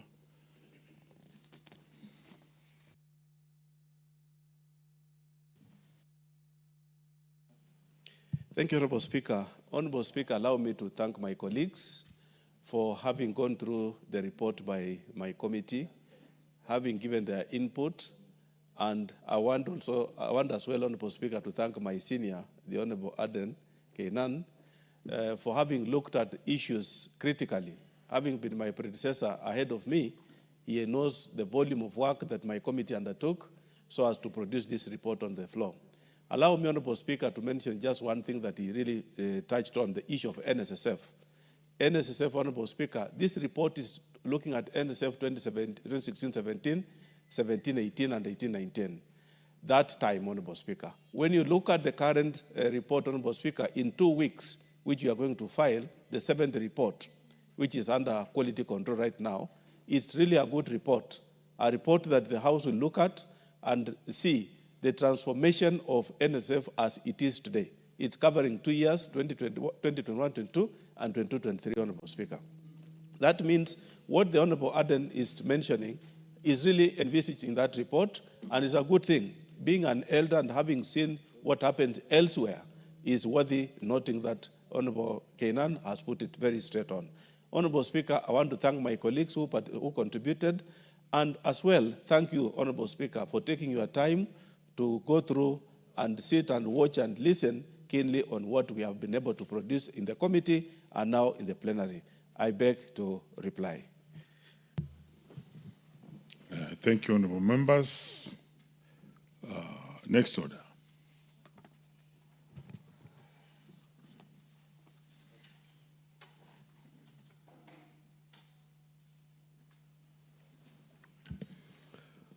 Order number 15, motion, consideration of report on the estimation of financial statements for the National Humanitarian Fund. Honorable members, the chairperson of the Special Funds Accounts Committee had sought to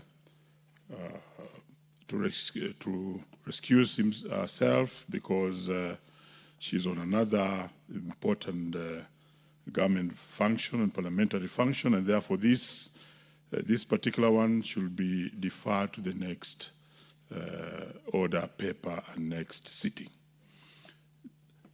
Next order. Order number 16, the Kenya Sign Language Bill, Senate Bill number 9 of 2023. Second reading. The Honorable Umher Harun, MP.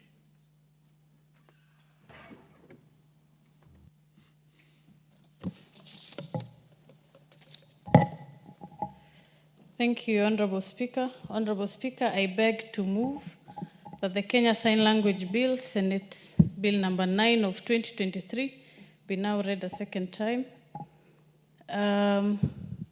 Mr. Speaker, the Kenya Sign Language Bill number 9 of 2023 is a bill that is co-sponsored by myself and Senator Crystal Asige. This is because there are so many challenges with regards to the deaf community, and especially Kenya Sign Language in itself as a language. Breaking down a bit of what this particular bill entails, in the Kenyan Constitution, we recognize 3 official languages. That is English as a language, Swahili as a language, and sign language.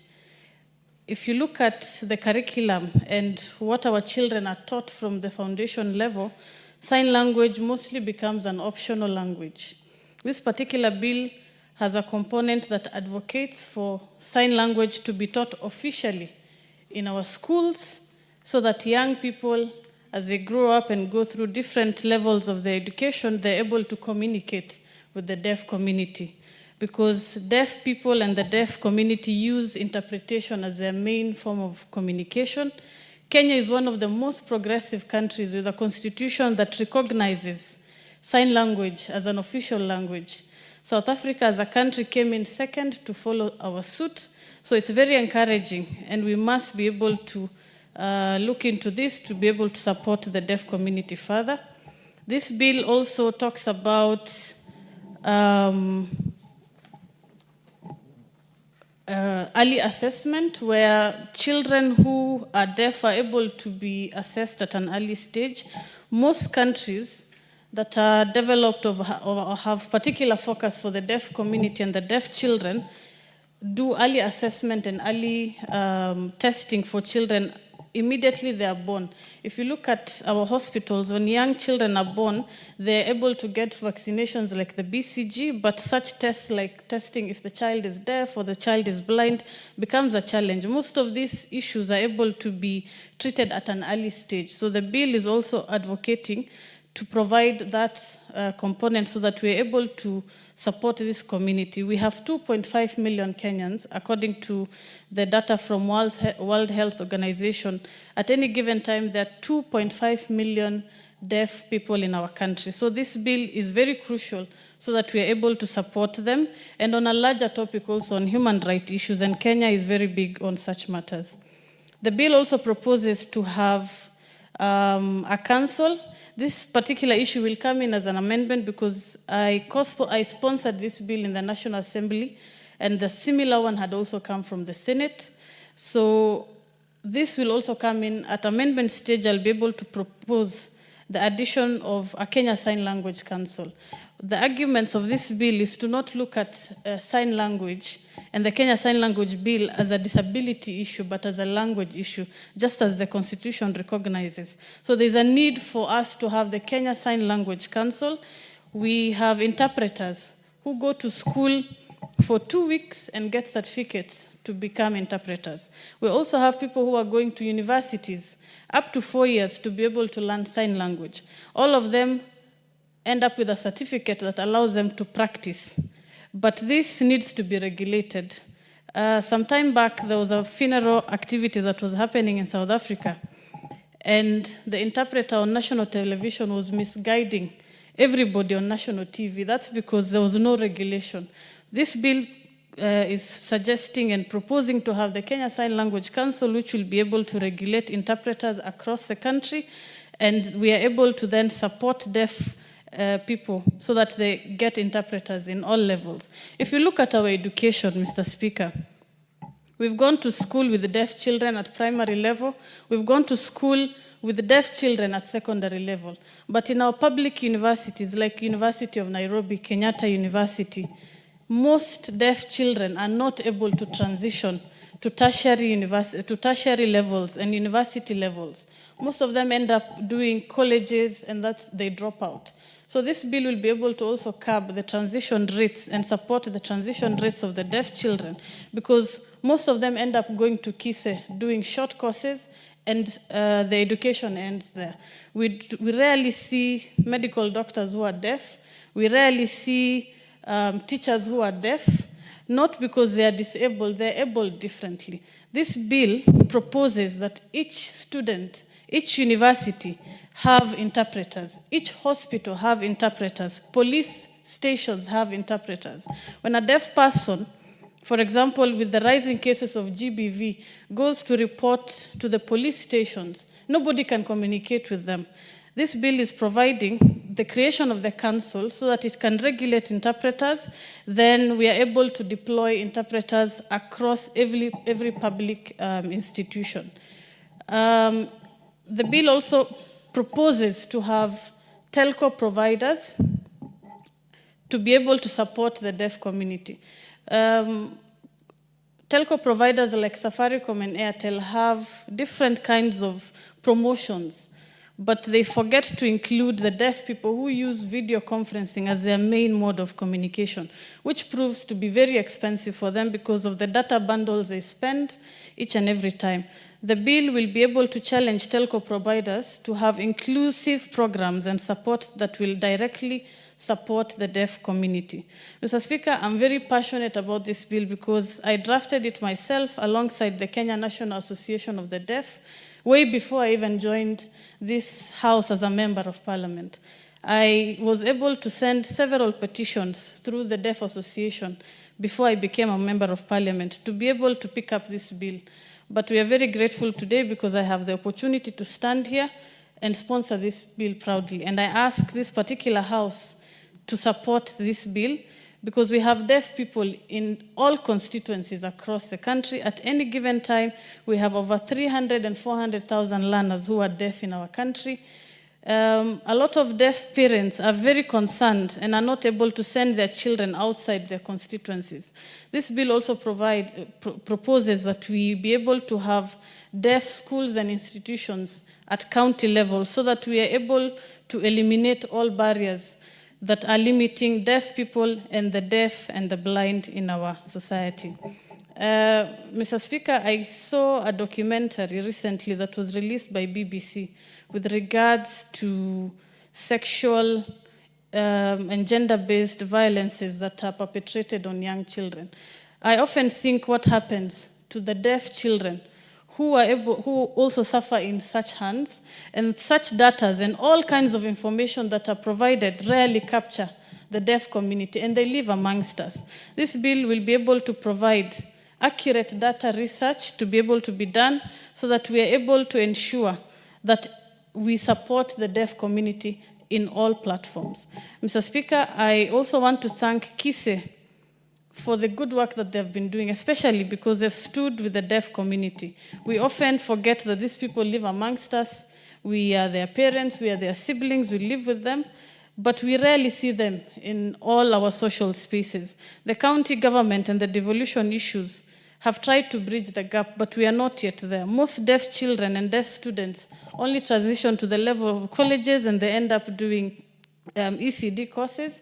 Employment is still not very equal. But we recognize that we have commissioners like Commissioner Sati, who is one of the commissioners we have in our country. We also have a professor in University of Nairobi, and they were able to support in the drafting of this bill. Mr. Speaker, I therefore beg to move and request that Honorable Eric seconds this particular bill. Honorable Eric Muchangi. Thank you, Honorable Speaker, and I wish to start by thanking the Honorable Umi and also the Honorable Asige for this very progressive bill, and congratulate Honorable Umi. She's one of the youngest members of Parliament, and getting to a point of even sponsoring a bill, young as she is not a mean achievement. So I would wish to, Honorable Speaker, congratulate her and urge her to continue coming up with such similar bills for posterity. Honorable Speaker,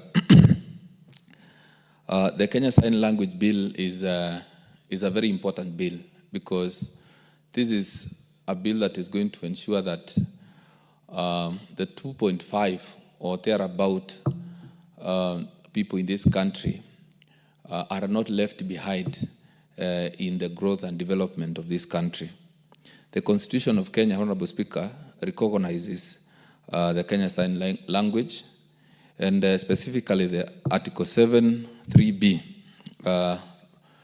pays a lot of emphasis on the Kenya Sign Language. And Honorable Speaker, it would be very important to have the Kenya Sign Language taught in all of our schools. This is because when we have a community of about 2.5 million Kenyans who use this sign language, and we do not have a standard curriculum, or rather a standard way of ensuring that this is taught in schools, it means that we disadvantage so many of them, and not just in schools, but how about hospitals? How about when they get ill, they fall ill? It means that they have challenges accessing medical services, and not only accessing medical services, but also their growth is limited in the spaces of, for example, healthcare and many other opportunities that they are supposed to benefit from. Honorable Speaker, this bill proposes to have a Kenya Sign Language Council, and I believe this will be very important. That will ensure regulation in the space of Kenya Sign Language. There is a lot of, I would say there is limited public awareness and understanding of Kenya Sign Language. And I believe this bill, Honorable Speaker, will ensure that the Kenyan public, the people of Kenya, have a better understanding of the Kenya Sign Language, and the people who need now the support through this legislation. So, having said that, Honorable Speaker, I second.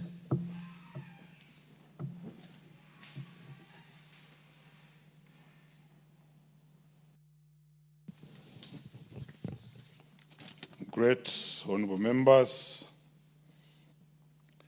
I now propose the question that the Kenya Sign Language Bill, Senate Bill number 9 of 2023, be now read a second time. First to have a bite is the Honorable Timothy Toroitich, MP Marakwet, who must have walked in specifically to speak on this one. Proceed. Thank you, Honorable Speaker, for giving me an opportunity to contribute on this very, very important bill. Honorable Speaker, from the onset, I wish to congratulate Honorable Humi Harun for co-sponsoring this bill, which is a very important bill towards implementing our Constitution. Honorable Speaker, therefore, I support the letter, the intent, and the spirit of this bill. Honorable Speaker, Kenya has a very progressive constitution, one of the most progressive constitutions in the world. And we celebrate it because it has given us access to certain fundamental rights and freedoms that we enjoy in Kenya as against many countries in Africa and the world. Honorable Speaker, this bill, in essence, seeks to give effect, to breathe life to Article 7(3)(b) of the Constitution, which, for the avoidance of doubt, Honorable Speaker, provides that the state shall mandatory, promote the development and use of indigenous languages, Kenyan Sign Language, Braille, and other forms of communication. Honorable Speaker, so if therefore it breathes life the Constitution, then what does it mean? Honorable Speaker, if you check the chapter on the rights and fundamental freedoms, and Article 27, it provides equality and freedom from discrimination. And therefore, this bill addresses that particular issue. Honorable Speaker, the issue of human dignity, and Article 28, the issue of freedom of conscience, belief, and opinion, these people must be heard, and they can only be heard adequately if this bill is passed.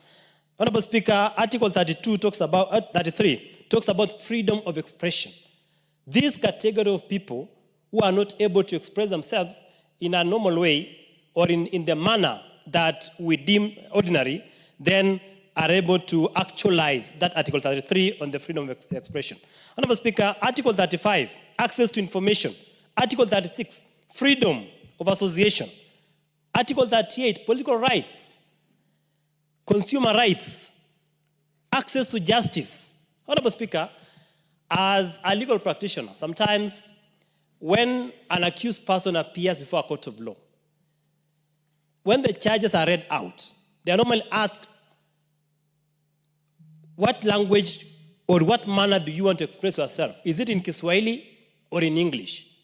The court normally has no provision where a person wants to use sign language. But I have read this bill, which provides, Honorable Speaker, under the clause, the whole clause on clause 6 and 7, provides very clearly that a judicial officer under 6.2, a judicial officer in a legal proceedings shall ensure that a competent and recognized interpreter is available to a person entitled to use sign language in our courts. And therefore, Honorable Speaker, and it goes further, under 6.1c, actually 6.1, to say that a person whose first and preferred language is the Kenyan Sign Language is entitled to use the Kenyan Sign Language where a person is, one, a member of a court, number two, is a party or witness in legal proceedings, number three, is an advocate of the High Court of Kenya, representing a party in legal proceedings, and number four, is given leave by the judicial officer to use Kenyan Sign Language. So, the Honorable Speaker, if that provision is not complied with fully, then any decision of the court that does not comply with the provisions of this bill, if it is passed, then those proceedings will be null and void ab initio from the beginning. Honorable Speaker, therefore, this is a very, very important piece of legislation if passed by this House. Honorable Speaker, we are not just passing it for the purpose of adopting this legislation. We are breathing life. We are ensuring that individuals who are not able to speak using Kiswahili and English can be able to actualize Article 48 of the Constitution, which provides very clear, Honorable Speaker, that the state shall ensure access to justice for all persons. And to further that, Honorable Speaker, Article 50 of our Constitution talks about fair hearing. So, Honorable Speaker, marrying Article 48 on access to justice and Article 50 on access to justice means, therefore, that when this bill is passed, then those persons who are in need of or who want to use sign language to be able to access justice and get fair hearing in our judicial processes, then those rights, fundamental rights, are guaranteed for by the Constitution. So, Honorable Speaker, this is a good bill. I call upon the honorable members to adopt it. There are a few amendments that we shall be proposing at the Committee of the Whole. But, Honorable Speaker, I rise to second and associate myself with this bill. Thank you, Honorable Speaker.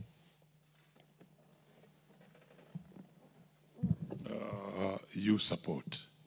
It was already seconded. Thank you and well spoken.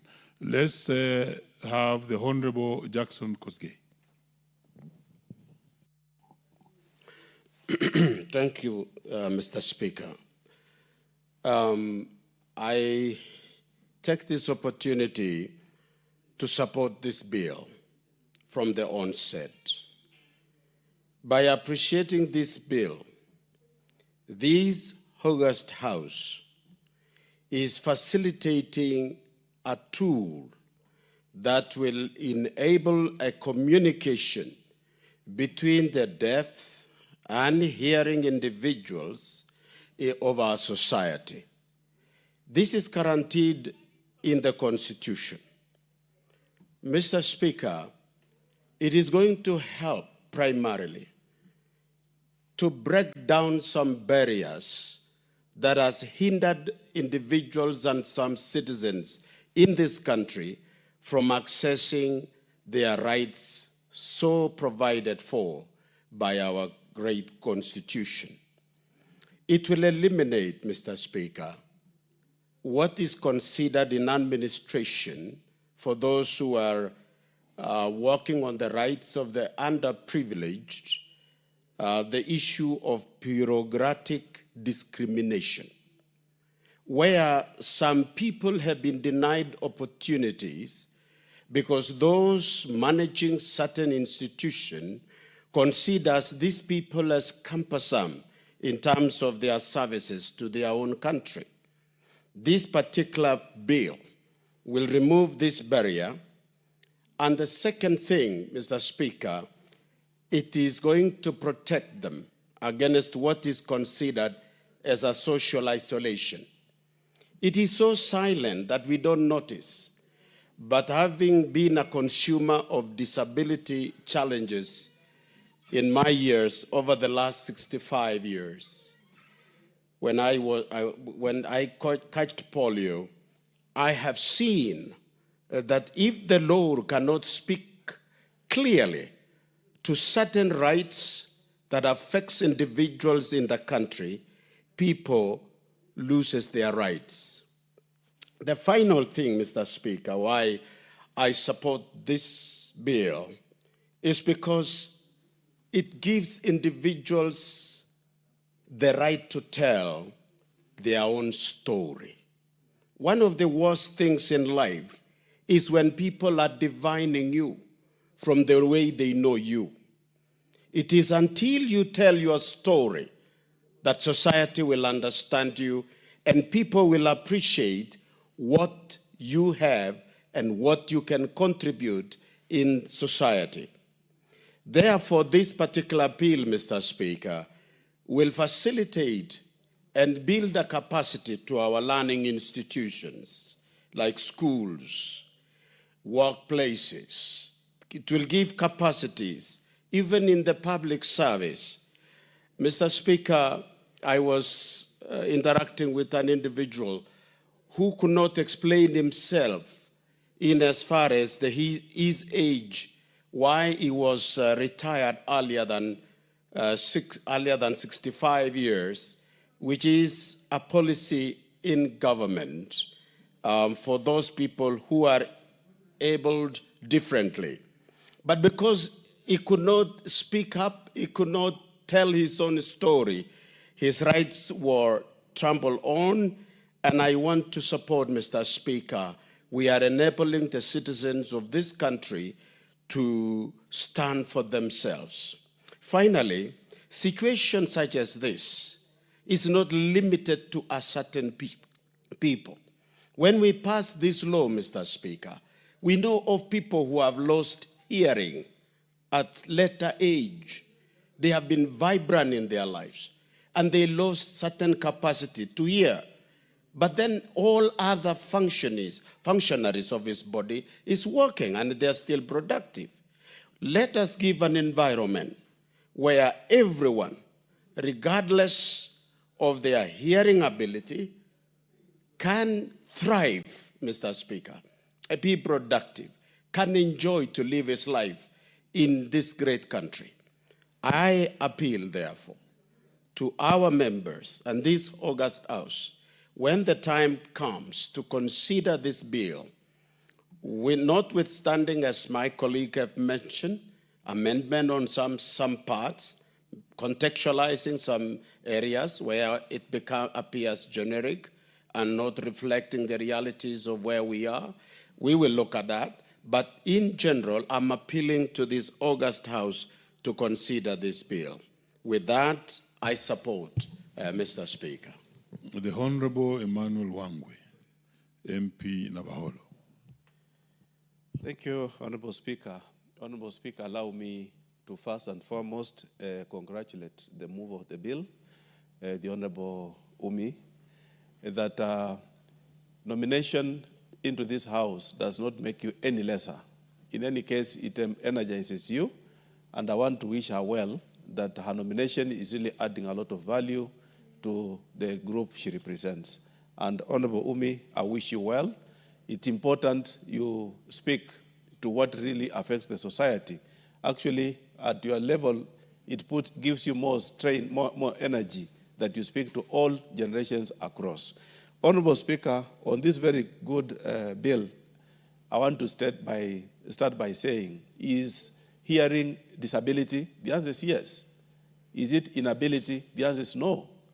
It makes one to be able to add more strength to himself now that the issue that he has been made differently from you and I should energize him to be him or her to do what is necessary. Honorable Speaker, what is it that the Honorable Member wants to achieve? To safeguard the 2 million plus that have this condition, to make them be part of the society, be part of the good life, be communicable, be able to be communicated to. And Honorable Speaker, what happens whenever we go to a function or whenever you're watching a tele and somebody at the corner is showing some sign language?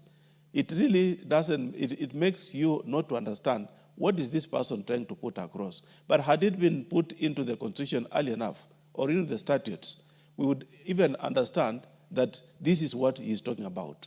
Similarly, Honorable Speaker, we now invite this 2 million plus population into the mass, the 47 plus that belongs to Kenyan population. Therefore, Honorable Speaker, this is a noble issue. Looking at Article 43 of the Constitution, the right to education is not allowing any exemption, Honorable Speaker.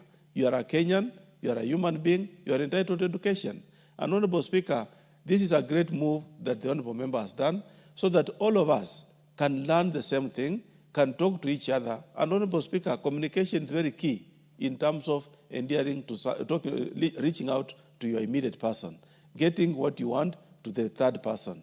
And Honorable Speaker, using our CDF, we have been able to establish some schools, whom we have been calling special schools. Yourself being a teacher, Honorable Speaker, prior to being a member of Parliament, you understand the need of special schools. And immediately you build special schools, Honorable Speaker, you see very many of the population coming from nowhere. You can think that you don't have a need in your constituency, Honorable Speaker, but immediately you set up one special school, the following day, you'll see the school is full. And you wonder, where did this population come from? Therefore, Honorable Member, you've done proud. You've made, it's not for you alone, it's for the entire country, Honorable Speaker. And the moment this bill passes through, the Ministry of Education embraces it, the budgets roll in, we will see that even the population we talk about, the 2.5 million, could be more, that most of them are being hidden at home by parents who would not want to have children, reflecting that they have children who have been made differently in such a condition. Therefore, I want to thank the member who has moved the motion, that you've spoken on behalf of the many that are not able to speak, and we want to say we support you and we support this bill and encourage the government. Honorable Speaker, in the 11th Parliament, when we brought the motion on the amendments to the Kenya National Examination Council, it was not easy for the government to adopt it. It's an issue of passing the motion and the government impressing the bill, Honorable Speaker. We wish to ask the government to impress this bill so that immediately it's made into law, budgets should roll and see that we impress the outcome of this bill for the sake of the population that is not visible, that is hidden, that has not been able to access the education in terms of sign language. And now that even those of us who are able to hear, our children, ourselves, should learn the sign language so that we are able also to talk to them and make all of us equal. The way you normally say, Speaker, education makes us equal. No matter where you come from, your background, You are educated, we are all equal. It has no measure to say who is more educated than the other, but we are all equal. Thank you, Honorable Umi, for this wonderful bill. I support. Very well, honorable members, a great bill, great mover, great seconder, great contributions. There being no further interest in this particular one, I want to ask the mover to reply.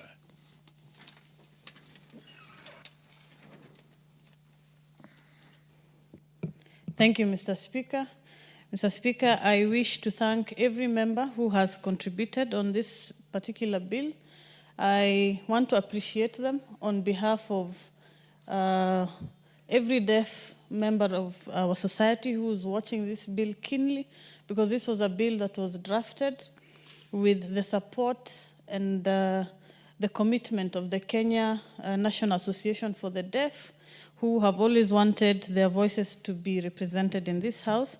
Mr. Speaker, every constituency and every member in this House has representatives from the deaf community, and I want to especially thank the members who have come out strongly to support this particular bill. Mr. Speaker, as I reply on this particular bill, I also want to encourage political parties, especially taking cue from the great ODM party that has nominated me to this House, is one of the few parties that has also recognized deaf people by having the Disability League. These leagues and these wings within major political parties allow deaf people to even have representatives in national assemblies, in our Senate, in our county assemblies. Mr. Speaker, the county assembly that came in the 2022 election were among the first county assemblies to have a deaf representative, and I think that's a county in Kiambu County. And during the swearing in of that member of the county assembly, it was very dramatic because they had never had a member who is deaf. They were quick to look for interpreters, and such is what representation does. We are able to push for change slowly, and Mr. Speaker, I really hope that you and I and Honorable Emmanuel and Honorable Jackson will grow up in a society in the next 10 or 15 years where our children and our grandchildren are able to sign and speak sign language comfortably without needing interpreters. And that's very much the vision of this bill. The same way we are taught English in primary schools, the same way we are taught Swahili in primary schools, we'll also have children who can speak sign language fluently. That way, when they meet with a deaf person in the streets, they don't run away, or they don't look at them with a lot of pity, because they are not very much different from us. Mr. Speaker, I beg to reply, and I request that we defer the question. Thank you, Mr. Speaker. Great. So we shall defer the putting of the question to the next sitting. Honorable members who may be up standing. Honorable members, and the time being 7:19 p.m., this House stands adjourned until Thursday, 7th August 2025 at 2:30 p.m.